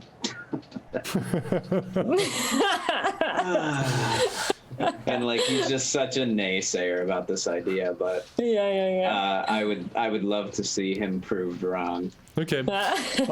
So Erised, you watch as Dagmar goes about her business doing this. Your watch actually passes. There are no more interruptions. You just continually watch that soft light from the moon streaming down between the trees. You find it extremely comforting as your nerves calm from the encounter that you went through earlier. So we're about halfway through the night. You can wake up the next person. I don't remember your order, but hopefully you guys do. Yeah, it's all. I think we're next. Me and Tabby are the only ones who haven't done our watch yet. Have they had a No, full... I had my Tabby's done first it. watch was with Seville. Yeah. Oh, No, Tabby's who's done my it. watch gonna be with? It would be with Dagmara. Dagmara. Okay, then I'm the only one who hasn't done mine. But I'm fully rested, so I can just keep on. I can let them rest. You're not fully Aren't rested I? yet. You've only had, I think Tabitha and Seville's watch was only an hour, so you've had an hour. Oh, I thought it was 4. Okay, so then I rubber. am gonna check out so I get a long rest. Because Okay. my 4 hours is a long rest, right? So Correct. am I gonna get a long? Okay, good. So Well, you hope. Don't click it yet. we'll go later. So I go to Otto. Yes. Yes. It's your turn. It's your turn. All right. Thank you very much. You're welcome. And Dagmara's doing something crazy trying to get the big birds. Oh, I know. I know. Don't let it bother you. She's fine. She has to try. Of course. Good night. And I take up my watch. Okay. And you, it passes, no problem. Dagmara, you finish your trap, and you know that this is the time you have to go down to try to make your 4 hours if you want a long rest. I shall try, indeed. Okay. Yes. Otto, And I'm sorry, go ahead. I was gonna say, as I walk past Otto, I just do a little, and I just say, well, quite nice that we can have a mount to fly into Hasley with, so I thought we might check it out. May not even need a loot. Well, it's not half a day's travel apart from where we are, but I suppose I'm always amenable to compromise. But yes, I hope it all works out splendidly for you. I'm not so sure that's, well, I know nothing about the creatures here. I'm only learning steadily still. Also, I just have one question before I go to sleep. Oh, yes, of course. And I crouch in close by, and I say, I know both you and I know enough of darkness. I know we've seen enough of darkness. I know we've seen pain. I know we've seen betrayal. My search for what it is that it seems that I'm searching for is not what it seems. There was a lot of seeming there. Can you enlighten me as to exactly what you're talking about? Oh, yes. It's a very simple concept. When I'm ready, can I come to you and your look around patron? Can he have two? I'm not entirely sure what you're talking about. Has he not taught you enough? I say, well, it seems that your loyalty and your pursuits are their own, as far as I gather. Or have you turned your back on Chanterelle? Well, I never said I was fully turned to her either, did I? I'm just gathering information. Take it as that. I just want to know that I have an ally in you when the time comes. Well, you know that you have an ally in me. And I kind of look back at everyone sleeping or some of the people in their reverie or what have you, and I say, I think the one thing that binds us all as allies is we've all seen the sheer scale of dread and horror and tyranny that these necromancers would achieve if they had their way. And we are all bonded in the fact that we don't want to see that come to fruition. And then I kind of look back at her in the darkness with our fire extinguished, and I say, I kind of lean forward and whisper, I say, I think the only difference is some are willing to go a lot further than others to prevent that from happening. I'm one who's willing to go very, very far, you see. And I just pull down my sleeve and I run my hand through my scales, just almost like dusting them off and making sure he remembers. And I just say, oh, I know. And I go off to lay down. And Ooh! And Aldo, as you watch her, Take my rest. as you watch her slowly fall into reverie, your eyes grow a bit heavy as well. You know that you're tired and you're worried about getting your rest, and you hear this voice just come to you and say, "Sleep. I'll watch over you, my boy." And you just feel that irresistible sleep, and you just put your head down, go back into your cot, and we drift out. And we're going to take a quick break, everyone. We will be We let back. the two evil characters watch. Okay. Okay. Yeah. That was our mistake. We'll wounded see. me. We'll see. We'll be back in 10 minutes, everyone. Stay with us for second half of our episode. Thanks so much.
And we're back. Hello, everyone. Hello. And hello, Matt Bird. Thank you for the raids. Great to see our friends as always. Yes. Yes, thank you guys. So for those coming in tonight, we had the continuation of last week's crazy encounter with the Treant, which turned out to be some sort of supernatural test for Erised. We don't know, but all of the other players were killed in the encounter, and Erised managed to fell the tree and then have an unusual interaction with this elvish woman who looked a lot like maybe a sister, looked very similar to Erised. They've managed now to make it through the night. So as the sun starts poking through the boughs above, and the sun starting to warm your face a little bit, you hear the distant sound of birds chirping and waking up, and you can all mark off a long rest. Woohoo! No. We just go. I like that. You You know guys how are I getting like so many long rests now. I don't want to hear any more complaining. Oh, I know. I'll Yeah. probably like stop asking for stack 'em foot up. massages if this stays like. Yeah. Yeah, so far we've had more foot massages than resting. So. I think so. I think so. No, but we've had Maybe far the foot too many massage can uncomfortable count foot as long as massages, though. I remember Interesting them to all. adjust that ratio. That's far too many for massages. I think we've literally had 3. Yeah, I think so. One was Tabitha. 3 too many. Yeah. One was Bycroft, and one was given to Tabitha or by Tabitha? by Tabitha, but with like Oh, this right. face. That was, Like that was one too many for Tabitha. She didn't feel right about it. No, Yeah. it no, was kind. but It was kind, but it was gross. my feet It's were a happy. rite of passage. So, my feet were It really is. happy. It's hazing for this group, for this unnamed group. All right. Like So this short stick, whoever pulls the short stick. so as morning finds you all, what would you like to do? Well, one thing I would like to do is check for the necklace, just to make sure the necromancer necklace is there and no one has taken it back during my sleep. So I check for it, and I hope it's there still. It's there. It's there. You do recognize it now in the daylight. You had seen and you saw the group talk about these necklaces multiple times in Makutha. These are what the necromancers used for their kind of warding portals for going in and out of secured areas. But yeah, so Yeah. but you still have it. What else would you all like to do as you start to pack up and get ready to make your way? I want to I do give. say, oh, go ahead. Sorry. I want to give Snack a really sweet comb with my own hair comb. Just because Snack has been like such a sweetie. Last night I was holding on to her and just like dangling my entire body onto her fur. So I just like take the time to really brush her out. And as you first start, actually roll an animal handling check. Let's see how the Sure. bonding is going with old Snackapoo. Let's see. Okay, we're gonna add our numbers. Okay, 19. 19, yeah. So you start Doing well. combing Snack, and at first Snack's kind of like and trying to like kind of bite it and lick it. Not quite sure what you're doing, but after a few minutes, you kind of push Snack's giant head away and keep going, and it and kind of lies on his side. You see a paw come up into the air, and his head kind of goes back, and she's just loving it. Yes. And while Tabby is engaged with doing that, I sneakily, a lot of sneaky action during this episode, but I sneakily just pick up a shank of her meat and tiptoe to the location where I set the trap to check, just in case. Yeah, Very sneaky. it has not been triggered. Uh-oh. Oh man, better luck That's next okay. time. Do I find anything there? Any feathers? Anything at all? No, I mean, and now in the daylight, you look above, and it looks pretty dense. I mean, it looked clearer at night when the moon was coming in, but it was dense, and the words of Otto come back to you about maybe the smoke. It was attracting it from the fire, and that's how it was finding meals Right. before. Like, it's been trained to find meals by these camp site smokers. So you look at the gems the there, sound. and just like nothing. Well, at least they were not taken, so I just take them back. I suppose it would take me a little too long to. How long does it take to take this rope off? I mean, it'll probably take you like just to gather it really quickly. Maybe like 15 minutes. Not That's to enough time. untie I'd like all to of do it, that. but just to take it down and kind of take it with you. You can work on it on your horse. Yeah. Yep, that's totally fine. Yeah, and now that I know that, I'll keep the smoke in mind for the next try. So, yeah. Okay. I'm not gonna give always up on thinking. this. Yeah. Maybe next. I know she has Next a time vision of for- herself Tune riding in next on time this. for the TPK by the giant bird. Right. I'm just Exactly. thinking of fast transportation. Fast transportation. No, I love it. I'm just kidding. I'm just kidding. On to Asley then. You could like invent a car. Oh, you know what? Roll a tinkering We can check. talk about it on the way. All right, so you all gather all your stuff and kind of clear your campsite and get on your horses and pony and get back on the road and make your way. Peter, it's time Peter, you're muted, dude. to do our horse riding. Oh, here we go. Riding Oh horses. shit, I'm muted. I muted Yeah. myself. I shut myself up. All right. Oh. I'm mute- doing a mute quick yourself. shave, so I'm shaving down. I pull off my beard, and I'm into my my kit, my disguise kit. Oh, fake and, beard off. I get myself- Disguise kit. Yeah, I take my fake beard off.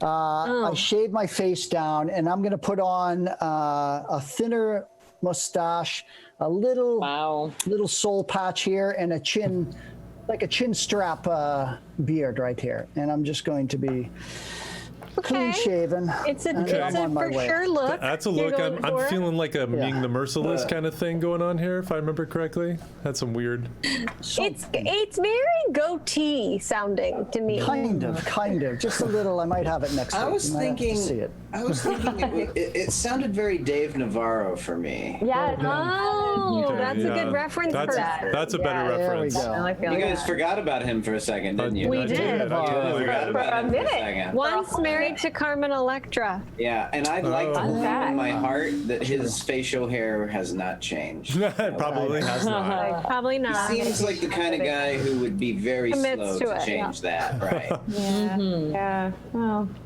Just Well, add some anywho. eyeliner and you're good. you're right. On the road. On the road. On the road.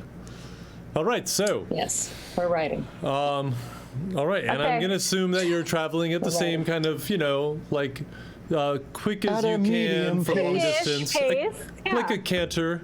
Yep, we're cantering. Yeah. Yeah. Here we go. So you ride through this road, and it takes you a while as you pass through this dense part of this valley that you had seen as you came into it. It stretched on for miles and miles, and a couple hours later, you feel the road starting to rise up once again, and after another couple hours, so we're at 4 hours now, everything is going fine. You don't actually see any of the large Manu birds in the sky anymore. The sky is clear. It's actually a cloudless day. It's beautiful. The sun is warming you. This is one of the warmest days you've had since leaving Makutha, and it feels great just to be a little bit more comfortable without that cold chill biting at you. Totally. Sun's out, guns out. There we go, everybody. Sybil is like flexing as he And like, oh, is it hot here? Yeah. Hey, did you see that path over there? oh, watch out for those guns. They'll get you. They'll get you. They'll get you. They'll get you. You talking? What is that? What Anchorman. is that? Oh, Anchorman. okay. Anchor. Apparently the only movie we reference on I this. know, it's so weird. It's so Look, random. this is The just only an one that we have the Anchorman rights fan for. stream. Yeah. Yeah, we have a deal worked out with Anchorman only. Maybe Star Wars, just a little bit. Oh, yeah, a little bit of Star Wars. Just a little bit. Anyway, pull this back in. So, Okay, okay, okay. about 4 hours of Okay. travel later, you are all starting to climb out of this valley finally, leaving these massive trees in behind you. The Dolgor Mountains are starting to shrink in the far distance behind you as well. And you all feel a bit of excitement. Feel like you're really making some headway here and getting closer finally to your goal of reaching Asley. And Now, have we scoped any birds this morning? no, you haven't seen any of those large dark shapes in the sky this Got time. it. Okay. For whatever Maybe that's reason. And the cats. They seem to come out in the afternoon. Cats. They're not like an It's early almost- bird gets the It's band of almost six like travelers kind of bird. I was gonna say it's almost like they rather fancy an afternoon delight. Absolutely. Afternoon delight. Yes. That's another one, people. Oh, We did it yes, it again. is. We got We you did it again. We got you again. Just when you thought you were safe, we got you again. Nope. Yeah, like that. We're like relentless. Definitely not safe. Relentless. Okay. So, finally, it takes about another hour or so for you to reach the top of this hill, which becomes a bit of a grade. Your horses slow down, just down to a walk. You're not cantering anymore. The pony managing to keep up, no problem. And at the crest, you go over and you see before you just sort of these rolling hills that kind of stretch out for miles ahead of you. You see little patches of trees, but it's a little more open up here. And off to your right, you see like a crack in the ground. It's almost like somebody just took a knife and carved just a section of the ground away, and you just see rock going down into darkness. As you travel on, you start to see more of these. Like the ground itself is starting to break up a bit. And Seville, Dagmara, what's happening here? Dagmar, What is are we close or near the cat's teeth? And I look around, survey my surroundings, Dagmar, and wait for my memory. you know these, you had to kind of brief them before about passing through this land called the Fisher Plains. They have a lot of different names, where there are just these large fissures in the ground, and they're going to get a lot more pronounced as you go on. And this is just south of Asley by like 120 miles or so. So you know you're making some good time. And Are there any Jed, explanations? I believe you said last time that those are caused from when That's what I was gonna ask. the continent was ripped from its original place. But do we remember that, or did I make that up? You know, Right, I we was can't gonna ask the depend same, on my actually, notes. yeah. I think you made that up, but I like it. Dagmar, Okay. roll a history check for us. Let's see if you know it up. Yeah. the history. Made it up. But I like it. I like it. Maybe put a note of that in your notes next to some of them. You can say I made this up. I made this up. But I really like this. So I got a 9. you got a 9. I have no memory of this place. Fun but fake is what I wrote on my notes. Fun but fake. Fake. Fun but fake. Yes. That's all Fun right. but fake. Yeah, that's like a hashtag, really, that could be said about so many things. I think that should become a Fun. Even some Discord people I know. chat room. Dagmara, you hear Tabitha wonder if this was caused by the departing, which the party has grown to know about. From your recollection, you don't know actually. You've passed this way since you were young, but it's all been since the departing, so you don't know if it was there before or not. It's just kind of one of those features. I mean, it's nothing that you've ever been worried about. It's just one of the strange topographies of this land. Right, and as I walk through, I just say, I just look back at Tabby and Seville, and I say, well, to be honest, I have no idea what the true history of this is, but something that my father used to tell me when we would pass through these lands, when we would travel, is that there were big giants that one day planned to plant forests and giant trees, and they dug deep into the ground, and they prepared the land for a big reaping after they sowed, until the continent was ripped from where it was, and is what we know it today. So they never got to plant their seeds. Could be all wives' tales, but I found it as an interesting story. Fun but fake. Fun but fake. Fun but fake. Fun but sound like angry giants. Fun but fake. Well, they like to think that they were good and they were hoping to build something beautiful, but they never got the chance to. Otto jots that down and steals it from her on his short list of possible memoir names. Fun but fake. Fun but fake. So I'm so The Otto confused Otmar the now. third of his name story. Love it. So wait, is it real? I mean, this is how urban legends get started. Like, I don't know right now if Bingo. that's fake or fun but fake or Or real.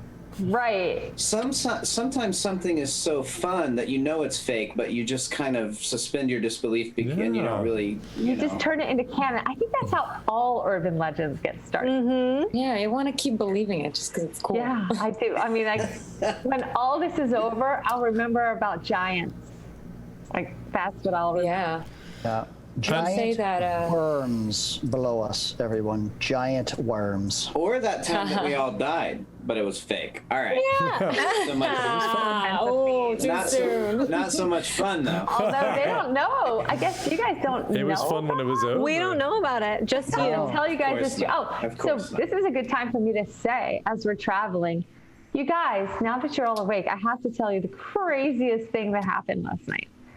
Oh yes, please do tell. I'm getting quite bored over here on my horse. Okay, so mean pony. Seville knows, but I was doing my sleep, I guess. I don't know. Just all I know is the next thing, I was standing in front of Seville, and I thought we'd all died. I had literally seen us all go into battle with this giant tree that had this green ooze that caused it to constantly regenerate its hit points, and no matter what, it couldn't kill it. And then What are these hit points you're mentioning? it stomped you flat, Otto, completely. You were two-dimensional. You weren't even 3D anymore. And then it killed you, Tabitha, and Seville, you were almost dead. And then That's how you knew it was a dream, right? we were So trapped. wait, you mean that I was right up next to it, like bravely trying to Oh, combat it? yeah. We were all so brave. This sounds like a complete fantasy. I But mean, no matter what happened, we couldn't kill it. And then it turned out that this was just a vision from maybe Your head? an ancestor of mine. maybe just a dream. No, look. And I show my necklace. Look, I got this afterwards. I didn't even know I had it. Seville pointed it out. I was so disoriented, and the good news is, long story short, it's supposed to just be a test of our loyalty. And we passed. Wait, a test issued by who?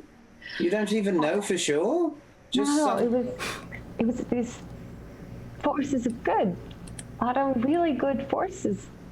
it doesn't seem gathering. seem particularly good-natured to do such No. elaborate And trickery. I You just did smiled apologize. myself. She apologized for putting me through it, but she told me never to give up. And she knew about my dreams.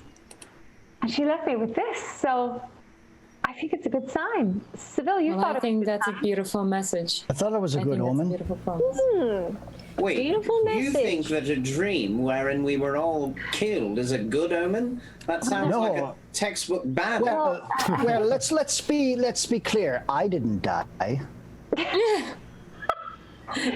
I mean, Ah, yes, what a lovely dream in that case. And she woke up with this necklace on. So how does Yeah. it give her some? Now I will say that That's matter, strange. That That's matter is pretty very strange. curious. You mean to tell me that this just suddenly appeared on your person? It happened right under our very noses.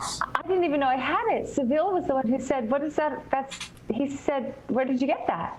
Seville. Well, surprise. Is that what it was? See, it has a perfectly reasonable explanation. See, No, I you- knew it. you I don't just, it's understand. the romantic in me. I needed to plant a story with my That's telepathy. very so- clever, you.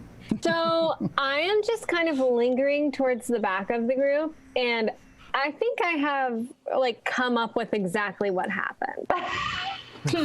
In my mind, I'm thinking oh, obviously, Erisette must have befriended my same friend who supplied drugs back in Vorden. If you guys remember, Yes, there was a I guy do. who looked vaguely like Trent. was We dope. Prince I did some with drugs the white together. shirt on. Yep.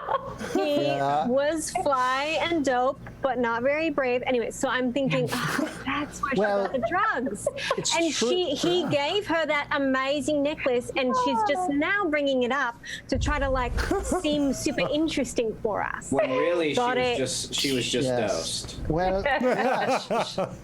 And I mean, I'm there. smug, running away, I got this figured out. This is like, Yes, there is a drug, called tree. So maybe there was something. Hey, And I hadn't seen this the night before when I was talking to her. I said, so to me, this is drawing my attention even more aside from our talk. And I just lean in and say, I said, do you mind if I just see what it is up close? It can stay around your neck, no problem. I just want to see it. Look. And what does it look like, Jed? It is, so it's a choker, and it has these beautiful stones that go around, and they're moonstones. So they're kind of like opals, and the metal clasp that's holding it is this beautiful, like, it looks extremely delicate. Definitely has an elven flair, a lot of little kind of wispy curves, and it just makes a very elegant and very simple but very elegant necklace. Is this something that I may recognize since my mother was from elven descent? No, you don't recognize this at all. Okay. Well, I just look at it and I just say, it's very beautiful. Keep it close. It's a gorgeous piece. And I keep writing. Keeping an eye out for the opening of our on the way destination within the cat's claws. Yeah. So it's, I'm gonna say like another hour passes as you guys are making pretty good time now. The fissures are growing more numerous as time goes on. You've had to even pass over a few bridges that have been constructed on the road over these things. And as you pass over, you get to look down, and they almost seem like they're like bottomless. You just see this jagged black rock that just goes down. And each one is this kind of like just jagged kind of, I don't know, kind of like an oval shape to it. Some are thicker, some are thinner. You feel a bit of heat emanating as you pass over one.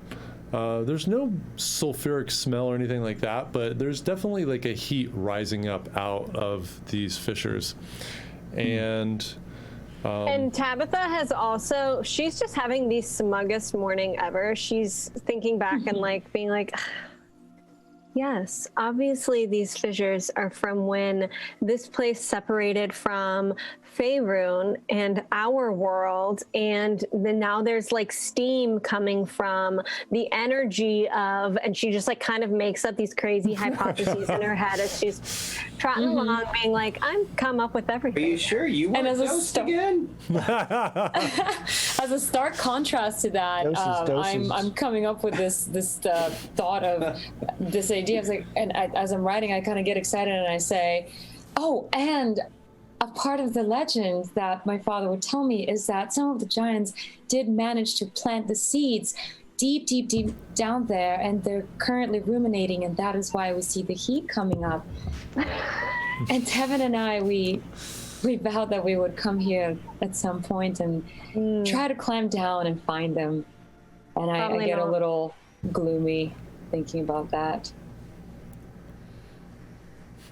And I'm telling myself a story about these big giant babies that are bald, and they just keep tearing pieces of the earth up like little baby crackers and eating, and that's just passing through my head.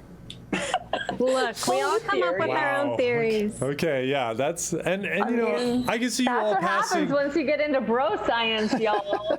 You guys have been traveling for many an hour now, and everybody's kind of losing their mind a bit by the just the Seems long like it. track, you know. What gave you the clue?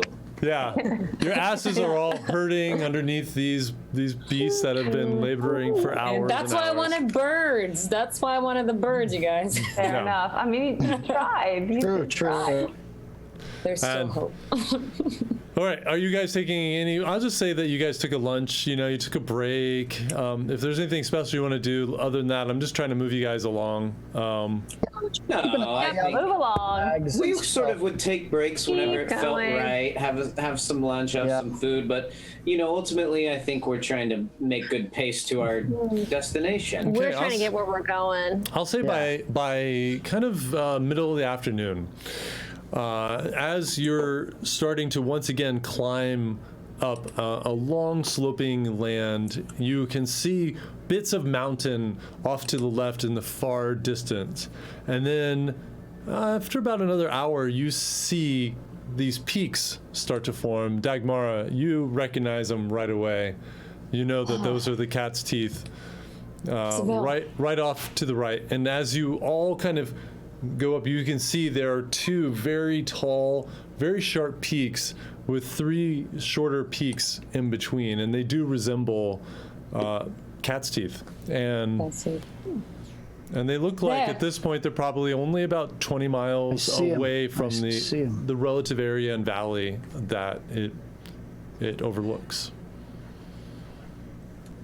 Well, are you ready? Must be it. I'm not so sure what this valley holds, but it seems like there's something of notoriety and something of importance. Huh? If the rumors are to be believed, a very splendid set of armor, isn't that right? A map. Indeed. A map But just first. remember, if I may say, for all I know of anachrony, is whenever something of great value exists, something of great danger usually protects it. That's what my father always said. So, Wise advice. Yes, Otto, there's a map that we're going to get first, and then this map is supposed to lead to something outside of Carthan. That's what Kello said, so we're looking for a map. Was I wrong in thinking of armor? No, the armor, this will lead us to the armor. Well, then there you have it. Let's see what lies within, shall we? We shall. Maybe I start like dismounting and tying off my horse to some nearby tree. Well, hold I on. think we still have 20 miles. Yeah, How you still far? have some 20 miles? You have some distance, and I'll say, you know, for about the past hour, the road had merged to another road that was much wider and much better maintained than the one that you've been slogging across on this kind of northwestern track. Dagmar, you know that this is the main road that goes directly from Asley down south to the swamps. And even after a while, you see a few other people pass by on horseback. You see a few carriages. You see a few laden wagons with goods heading south. So far, everybody you've kind of come across is heading south. And as you travel on, you see there's another road that splits off to your right that seems to be headed roughly in the Cat's Teeth direction. And so you take that and you head, and now it's getting late afternoon. The sun is still strong in the sky, but you know you probably only have about 2 more hours of light.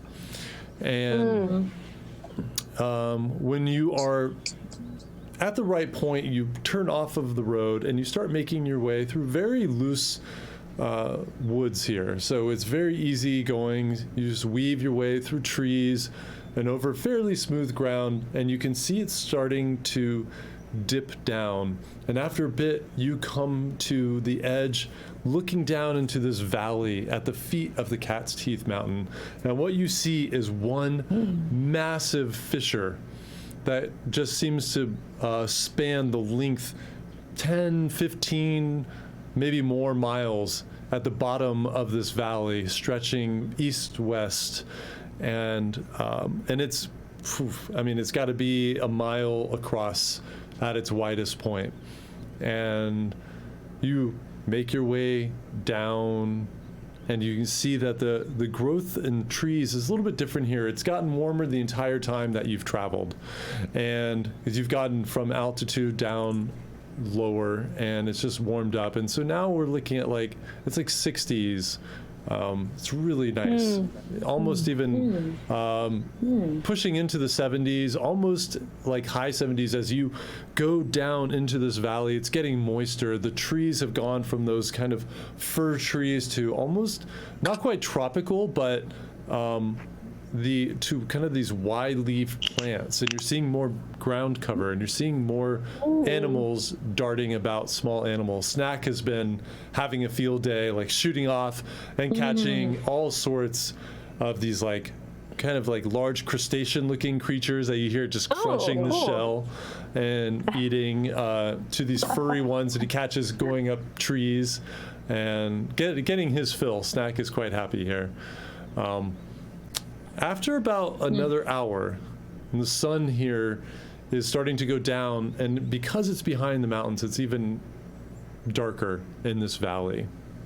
You finally come up on the edge of this long fissure. And dismounting, you move close and you can see down, and carved into the far wall is, you just see these statues. They look like they were humanoid with hoods pulled down, and they're holding these large torches, and all the torches are beautifully aflame with what must be like 15-foot tall flames coming out of each torch. And it's built into the side of this fissure, which on the far side is completely smooth. This tan rock goes all the way down into darkness. And you see in there are carved out spaces, these huge rooms, columns. It's beautifully intricate, just carved right into the side of this fissure.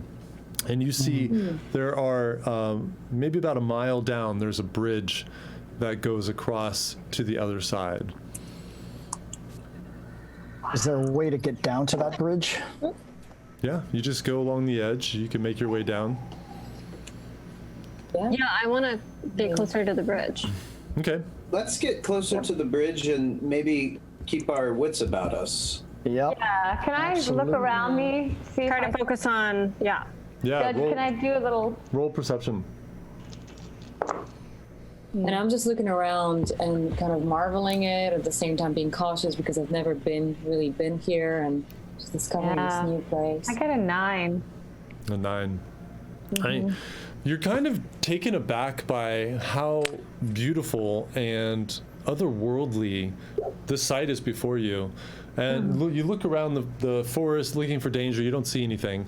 You look for movement down in this wall, and you don't see any. You just see these huge torches and these amazingly beautiful statues that have been just carved right out of the rock. And you just can't seem to take your eyes off of them. What's the statues look like? They look like robed humanoids. Humanoids? Okay. Are we close to the bridge now or no? So as you've been all making your way down, Nerissa has been checking things out. Only takes you a couple minutes. You get there, and you see it is a rope bridge, but it looks very solidly constructed. Okay, that's going to be my question. It looks safe to cross. With our mounts, you would think too, or even with the mounts, the ropes. There's these main, really thick, like 4-inch ropes, and then braided around each one of the core ropes are more ropes. I mean, it's like I kind of pull like on them it. and test them, and I'm like, this seems safe enough. even the wood on the bottom looks extremely thick, like huge tree trunks that line the whole thing, and it's wide enough for 2 horses to go side by side. Nice. Very. All right. And we're pretty Scout. confident this bridge gets us closer to the opening of the This passes across the fissure to the opposite side where you saw the carving in the wall. Yeah, I mean, let's roll. Okay. Yeah. I'm still just gonna say that Maddie is a little nervous about this bridge. Oh, well, Feels so is Chad, but Otto is not much of a scouting sort, and he's happily riding along. So what's the order going across? I've tended to be in the middle usually. Okay.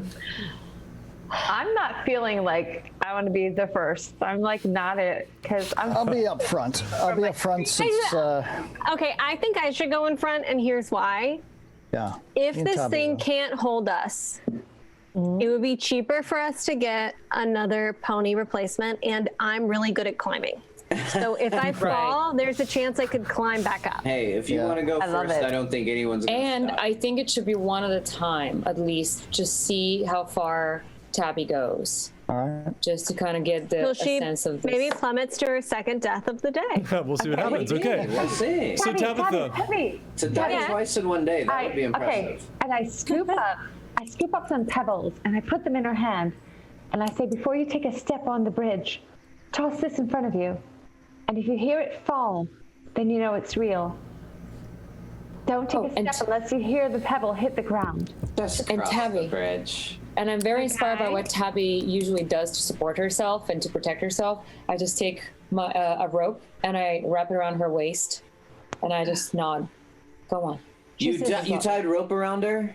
Around her waist, so we can pull her if she You know falls. Otto's policy on inspired. tying rope around people. How dare you? I just look at Otto and I'm like, come on. I just like look down and out. like give my rope a little tug, and I'm like, okay, off we go. doing it. Come on, Okay. Snack.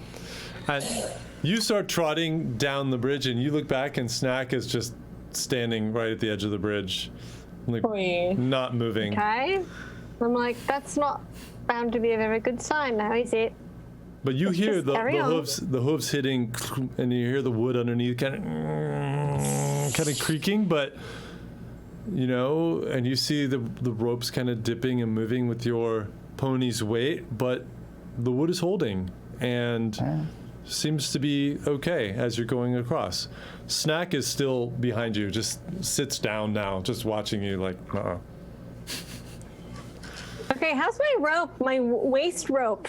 So you go out Doing. about 50 holding it. feet, and that's the end of the rope.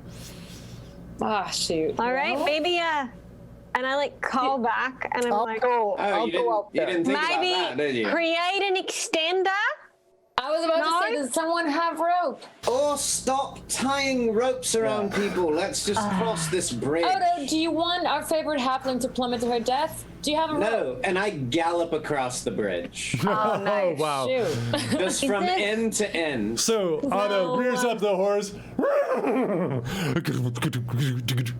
just goes my. right past Tabby's you. like, Tabitha holds her breath the whole Yeah, time. just and you just see it just blows right by you, and you hear the wood kind of groaning, and even with the speed, the bridge is kind of like swaying a little bit and bouncing. And Oh my, that's a lot of swing. You kind of hold on to your pony because you realize you're above the rail of the rope, and Otto, it's a mile across, but you just keep. Oh, jeez. That's a long bridge. And it my, dips yeah. down. Mile. It dips down and then starts climbing out. But it's really strong and tight, and you make it to the And other so side. I don't go. Yeah, I mean, if I'm a mile, I couldn't even talk to them. After I get a safe distance, certain away, distance, I'm away. I turn back to them and I'm just like, "Shall we?" And then I speed Yeah. across. Actually, Okay, it's not and I quite. run It's not out. quite a mile here because it's a mile where you guys stop, so it's a little bit narrow here. But still, it's really wide. And I just roll my eyes and I say, I still vote for the birds. And I just carefully move forward with my horse. I just gallop up to catch up with Otto. I'm like, What is Snack doing? Snack is sitting right at the edge of the bridge, not moving. Okay, Tabitha's not going to go far without Snack. So Okay. she's just going to kind of be in the middle, really scared, waiting. oh. Okay, get and to the end and I- Aerosette blows past you as well. Yeah. And I get to the end and I turn around and I'm like, and then I see Tabby in the middle and I see Snack back there and I'm like, come on. Otto. And I just move in front of- Oh, come. Well, I move in front of Tabby and I'm like, Tabby, may I have the rope real quick? I'm like, then just leave it. It's just a wild beast anyway. Let's go. She'd never do without it. If we lose the cat, we lose Tabby. Tabby, can I have the rope? Well, I think And I tie it. And I nod. Yeah, you're only And I- 50. and I- You're only 50 feet away from the. Tabby, it probably wishes it was back in a swamp. Let's go. Well, I just tie it. I tie the rope to my saddle at the back of it and let the end of it just loose behind the horse, hoping that Snack might respond to his cat-like instincts. And as I slowly start trotting forward, I'm hoping that he will follow the rope as a little I kinda- trick, you know? And that way he'll go and he'll get a distraction. Yeah. And Tabitha's like, genius. And you see Does Snack. it work? And I'm just turning around. Snack's like looking at it, like a little twitch, and as it goes by, like his paw comes out and like claws and just misses the end, and it starts to And I kind just go of like, whoa! And my horse like riles up. snake away from him or from her, and it's like. And starts walking out after it and like leaps at it and grabs it and holds it in its mouth and then realizes kind of what it's doing and then just keeps going, holding on to the rope in its mouth and trailing and coming closer to you, Tabitha. And I And I just like kind of gesture for Dagmar to like, we're gonna like inch across together. Like Yeah. And you both start to Yes. make your way And we'll across. The slowly- bridge is now kind of like there's just this wave that's going up and down now that Ariset and Otto. Seville, have you gone across yet? Yeah, I left after Otto. Okay, so yeah, so it's just all that weight having gone this long rope distance. It's a little unnerving. I mean, you're traveling like maybe 10 feet up and down as it's undulating in the middle. But as you get to the other side, my nightmare. you finally, I know nobody asked to look down, but as you make your way over to the other side, you get back onto solid ground. I'm looking straight ahead. Never look down. Only a Never fool look would down. look down. So what are we looking at down? Maybe we glanced a few times. From the edge? Describe it so I can not look. Yeah, from the edge. And are there any conical shapes around? No conical shapes. It's just the far side now looking back to the side that you were on is just kind of jagged natural rock. And it's that dark rock again that just seems to go down infinitely into darkness down below. Sort of Are you like, going to keep her? would I know if this is lava stone like Pedregal? You can roll Or would I roll a know history what kind check of for me. stones it is? The rest of you can Okay. turn and make your way in the direction that you saw the carvings in the wall. We made it past. Just say, No, I mean, you're on the other side, yeah. Nope. I say to Dagmar, are you going to keep her tied up, or shall we? well, thank God we're all alive.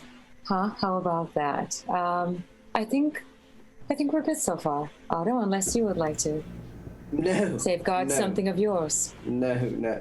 Safeguard something of mine. I keep my things perfectly safe, but I just... Wonderful. Yes, it truly is. It's just a bridge. You could really. I'm surprised you were so scared. It's just a bridge. Haven't you seen these before? Well, you haven't heard the stories that I have. And I just take a rock and I throw it down that cavern just to kind of hear what it bounces off of and how far down it goes. Well, that's if you fall. I don't think that's a good idea. Just don't fall. Yeah, you Something pick up a to be rock living down there. and you throw it, and it just...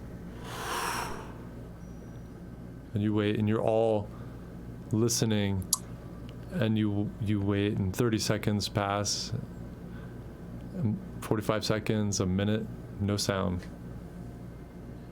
And I just say, yep, that explains why Bander and Philin never returned. And I just gallop off. So I look at Tabitha and I said, maybe you should trust the cat's intuition. You think we should base our decisions on the whims of this swamp cat? Oh, No. we've already crossed it. Why would we? But I know how Tabitha has a fancy towards the cat, and maybe the cat is thinking about a little self-preservation. Honestly, Yeah, right it now, we crossed It it. likely is. She likely is thinking about self-preservation, and yet we just lured her across this terrifying bridge to now go over this mountainous. Yes, we're onward to Asley, as ever. All right, so what do we see here with these? All right, these roll a perception statues check, and- Seville. I think the statues were all on the side of the wall of the fissure. So okay. right now you're in jungle. Well, they're probably just innocent statues that don't do anything. Probably. Yep, most likely. Right. So yeah, I feel like we likely. crossed the bridge, content to move along, to carry on. What'd you get, Seville? 24. 24. So you're all kind of, you're picking your way through. It's a little bit denser on this side of the fissure, and you're trying to kind of recount like how far it was from the bridge to where you saw the carvings.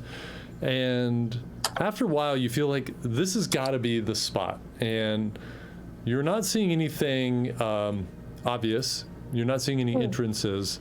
You see, you get off Seville, and you see what looks like a mound, pretty like maybe it's a hill. I don't know. It's got plants and vines all over it. There's something about that your eye keeps coming to.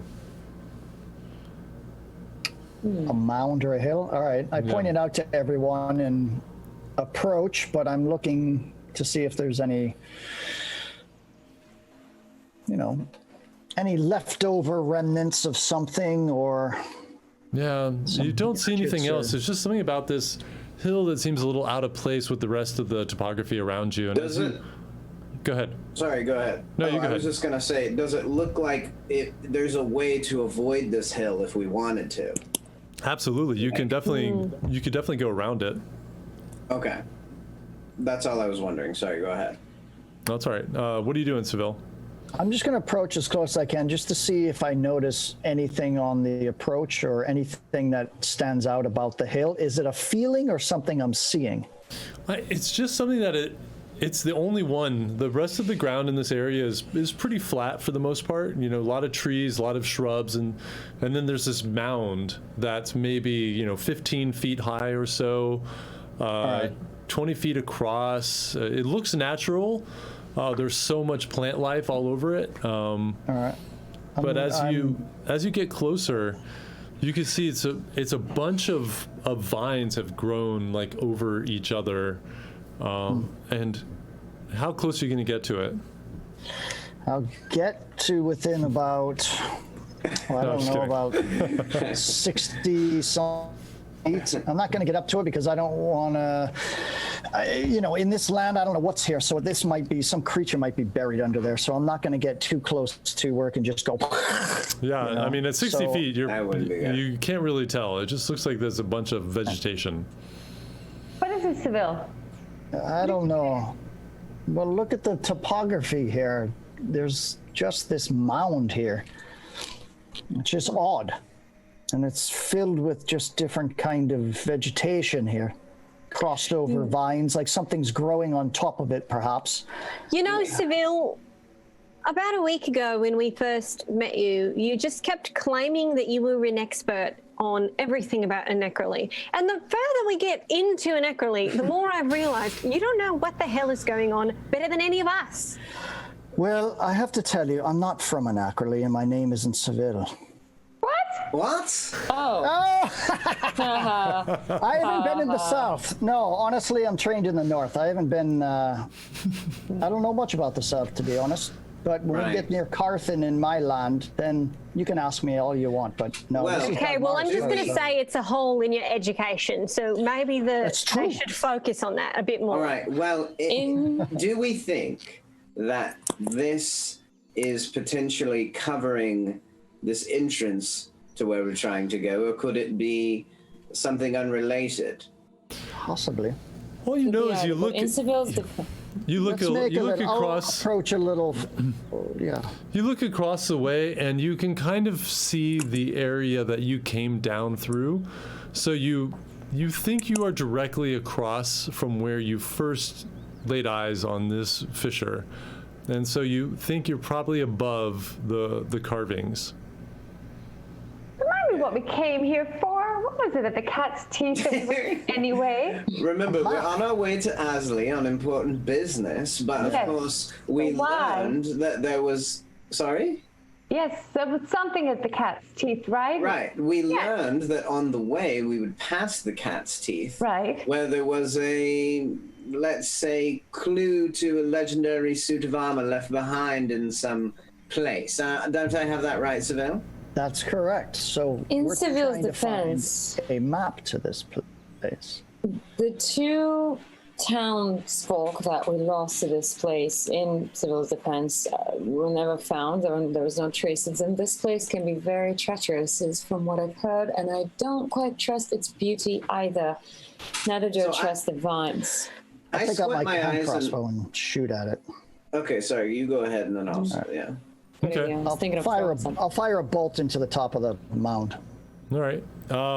You do, and you all watch the bolt just arcs across, and just seems to like stick into some of the thicker vines. Some of these vines are like 4 or 5 inches in diameter, just kind of just snaked all over this hill.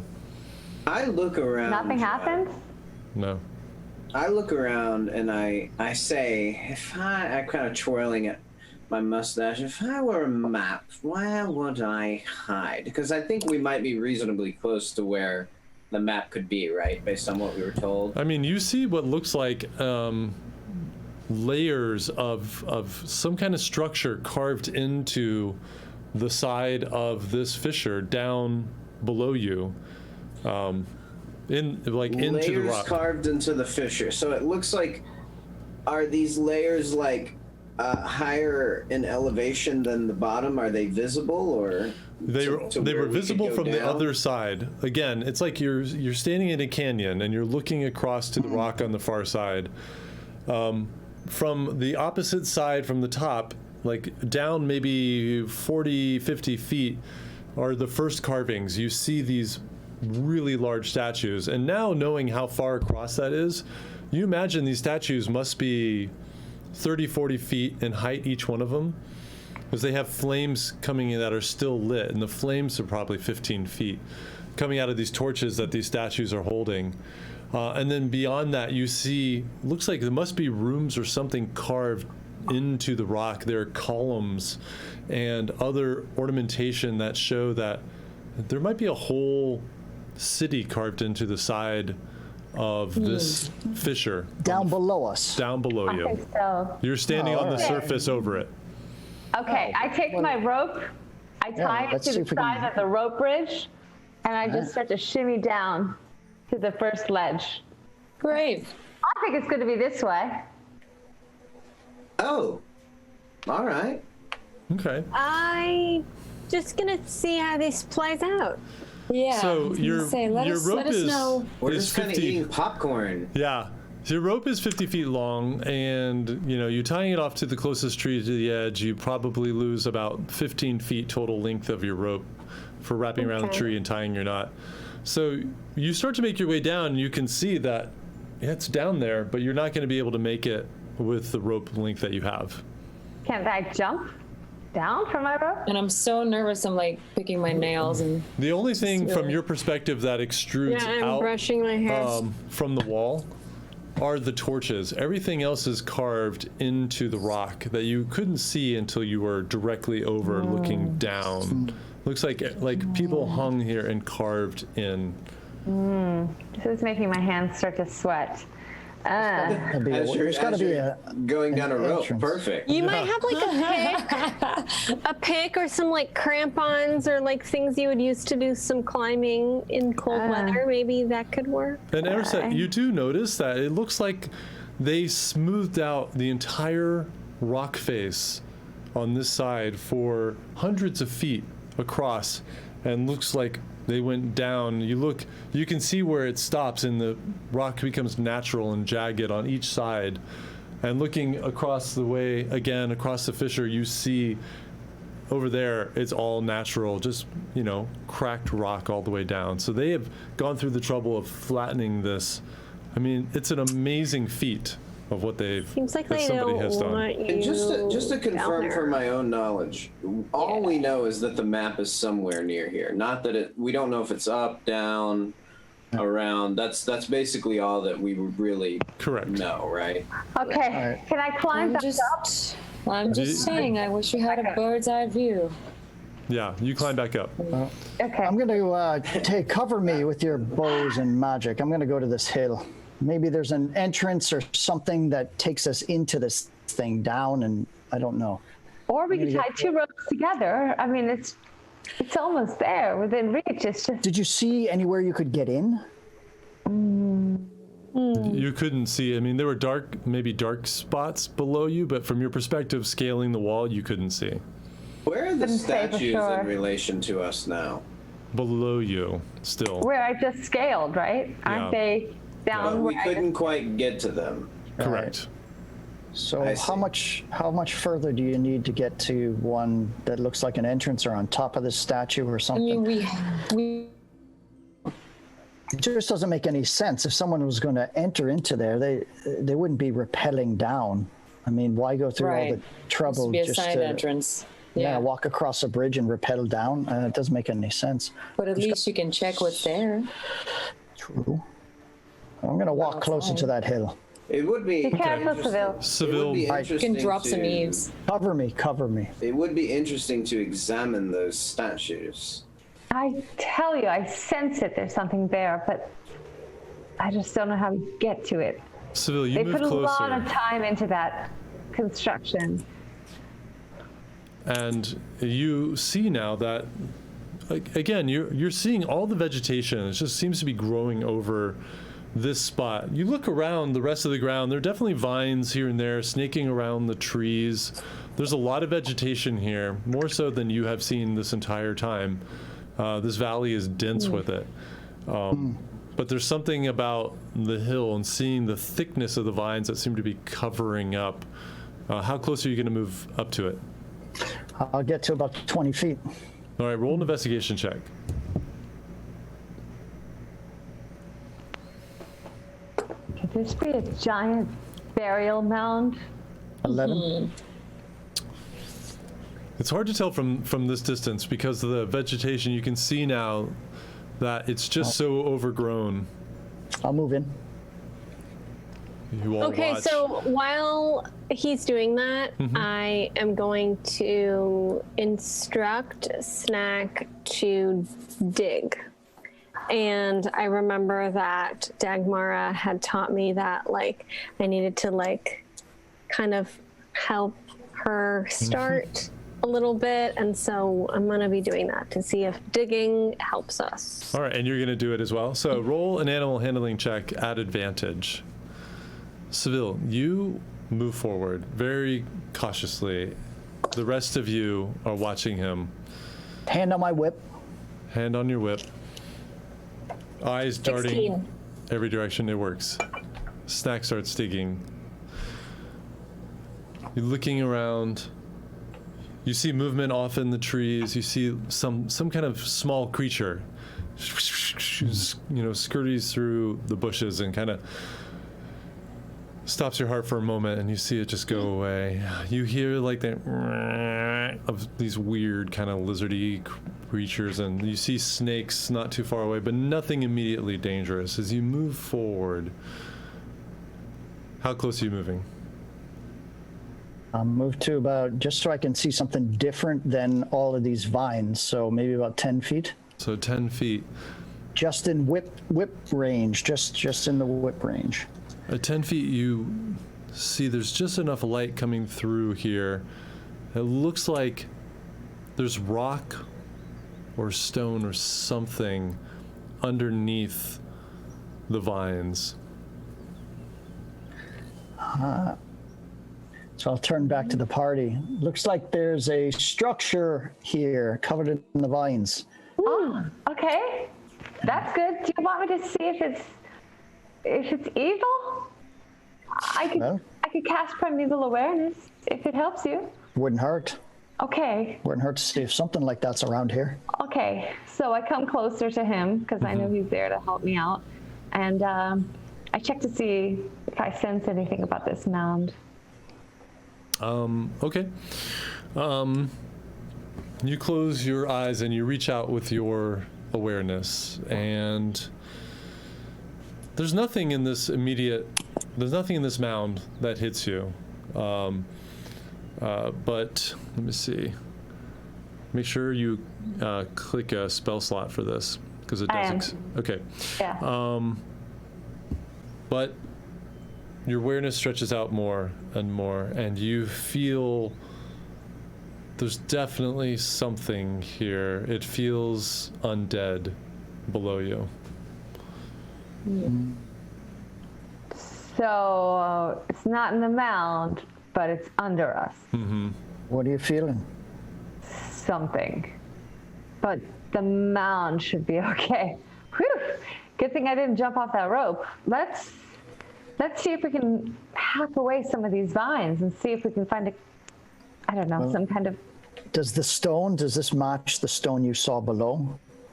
carved in at all? And I'll start looking for an Investigation entrance. check, Judge, and see what I Yeah, notice. roll investigation. What did you check. sense? Aracet, what did you sense? Something bad, something undead. And where are the statues in relation to this mound right now?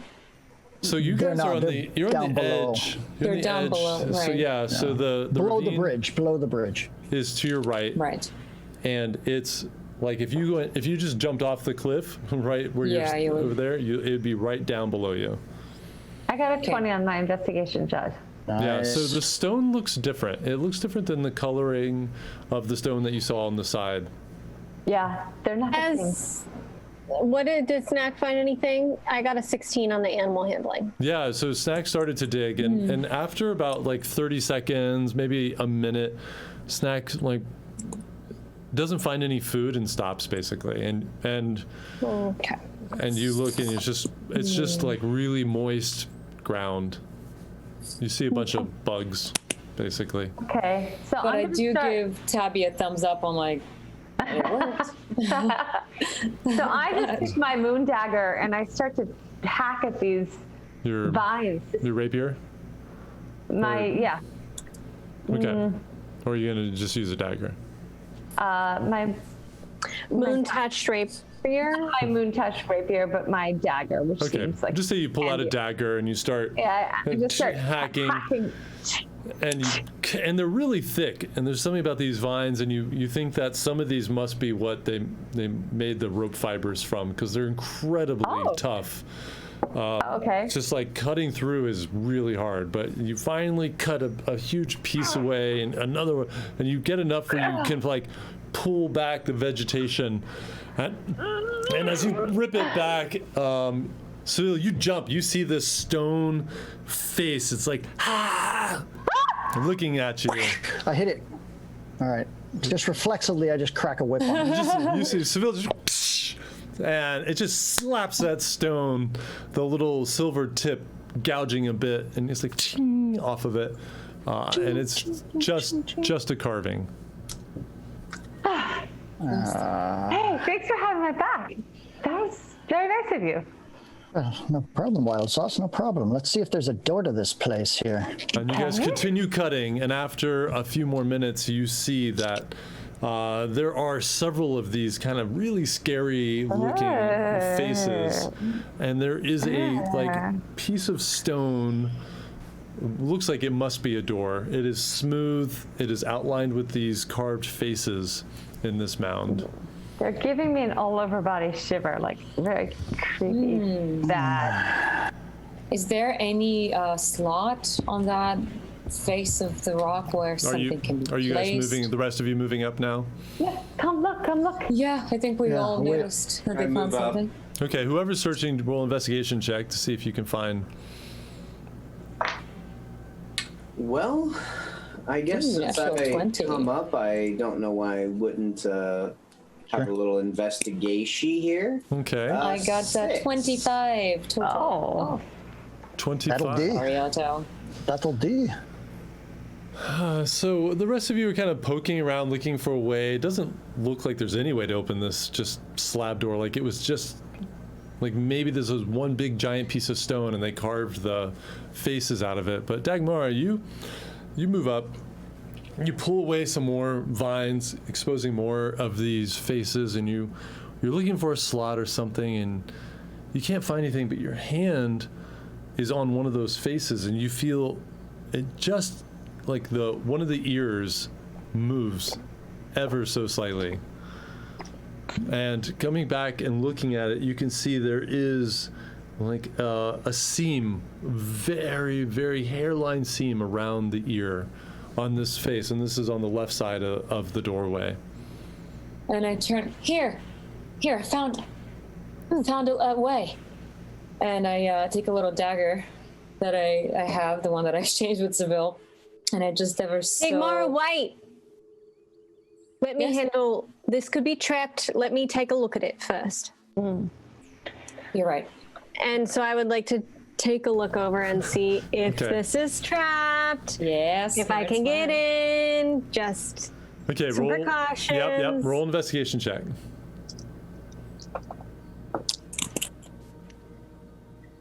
Okay. Very good point. 20. No. Oh, Kabam. Oh. that Okay. seems good. You come up and you look at it, and you see the seam she points out to you, and then you see that inside the ear, there are two sections that look like they push in. There's kind of an unnatural outline around them, almost like it was a circle that's been cut in half, and there are two halves. You get the sense that you have to do something with pushing those in. You can't tell if it's trapped or not, but you know that the mechanism for opening this requires both pushing one or both of those in and then turning this ear. Okay, I'm gonna get out my thieves' tools and to try to see if I have something that can roughly match the size to try to. It looks at each Push on side. that. Each half is kind of like fingertip size, so you could either like push a thumb into both of them at the same time, or maybe very carefully push a finger into one or the other.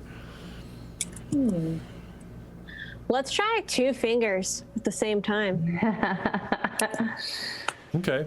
Could saw my fingers off, but I guess we're gonna.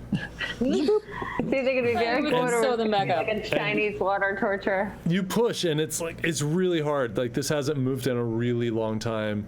You even take your tools and scrape a little bit away around it, and as you do that, you can see they've freed up a little bit, and you push both of them, and you just hear this clunk, and nothing happens. You doing anything else? Still, nothing happens. I thought maybe if I waited a minute, something would. You're No? all Okay. holding your breath. Did you twist that ear? Did I twist the ear? I don't think I did. No. Okay, so then both my fingers are occupied, so I'm like, Seville, do you think you could? All right. And I'll twist. You reach in and grab it, and you twist. And with both of those held in, the moment it twists, you hear. And the stone starts to slowly recede down into the earth, and dust and particles, and you see like little, spiders and centipedes like kind of coming out and scurrying away from the crack. And this air comes out. Does it smell? Mm-hmm. It actually doesn't. You're all expecting this like putrid, terrible air, and you realize it's just some kind of decompression of this chamber, but the air smells roughly the same as it does on this side. Nice. For a change. But this thing goes down really slow and just grinding, the good old stone grind the whole way down. Very nice. Kind of tapping my fingers, waiting. And you can see there are stone steps leading down ahead of you. And as you all here we wonder go. what is down there, we're going to leave it there tonight. 'Cause we've gone over. I know we started late, so I wanted to give you a little extra. So, interesting night. Definitely stay tuned for next week. That'll be a really fun time down there. We'll see what. It's like a little bet. a dungeon delve. Yeah, we have like maybe a little bit of a dungeon crawl next week, so don't miss out. Undead. I've been, maybe some undead. I've been very excited for you guys to Something hit bad. this. So. When he's excited, that's usually bad for us. It's usually like, I've plotted something horribly You guys, evil for you have guys. done great. See, I told you to trust me with that encounter. You weren't going to actually die. It was a test. That's very well played.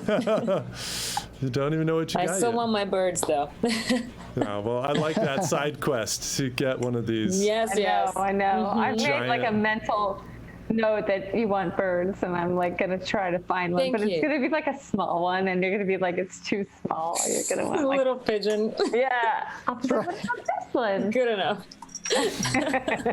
Well, everyone, thank you as always for all of the love and support, the follows, the subscriptions, the donations, the raids. Much appreciated. We really do love you. Please, if you haven't already, come join our Discord server. Come hang out with us. Join the community. It's a lot of fun over there. We all support each other. There's lots of fun D&D talk and pet talk and plant talk. There's a gardening one. Food Dice talk, food talk. I mean, this is good stuff. So head over there. We'd love to have you as part of the community. And just a reminder, we do have our Patreon. We do have our merch. So check all that out. The support goes a long way to keeping us up and running. And until then, oh, look at that. Thank you. Thank you. And you know what? You're not just some guy. You're not just some guy with pots of gold. No, you're a follower with pots of gold, and we love you. Yeah. Just seeing you follow us, I know that there's more to the fiber of your being than that. Oh yeah, just the fact that you call yourself just some guy. We're not just here for your gold, I promise. No, we're here to all. Tabitha is. Tabitha just is. some guy with a pot of gold. I can't speak for everyone. Tabitha's sprinting at you in full speed with daggers out. Look out. Just some guy with pots of gold. For your gold. Yeah, for your gold. Anyway, we love you. Thank you for letting us make your Mondays a hell of a lot better. We'll see you next week. Bye for now. Thanks, guys. Ooh, Judd with the kiss. I got the kiss. It was a good night.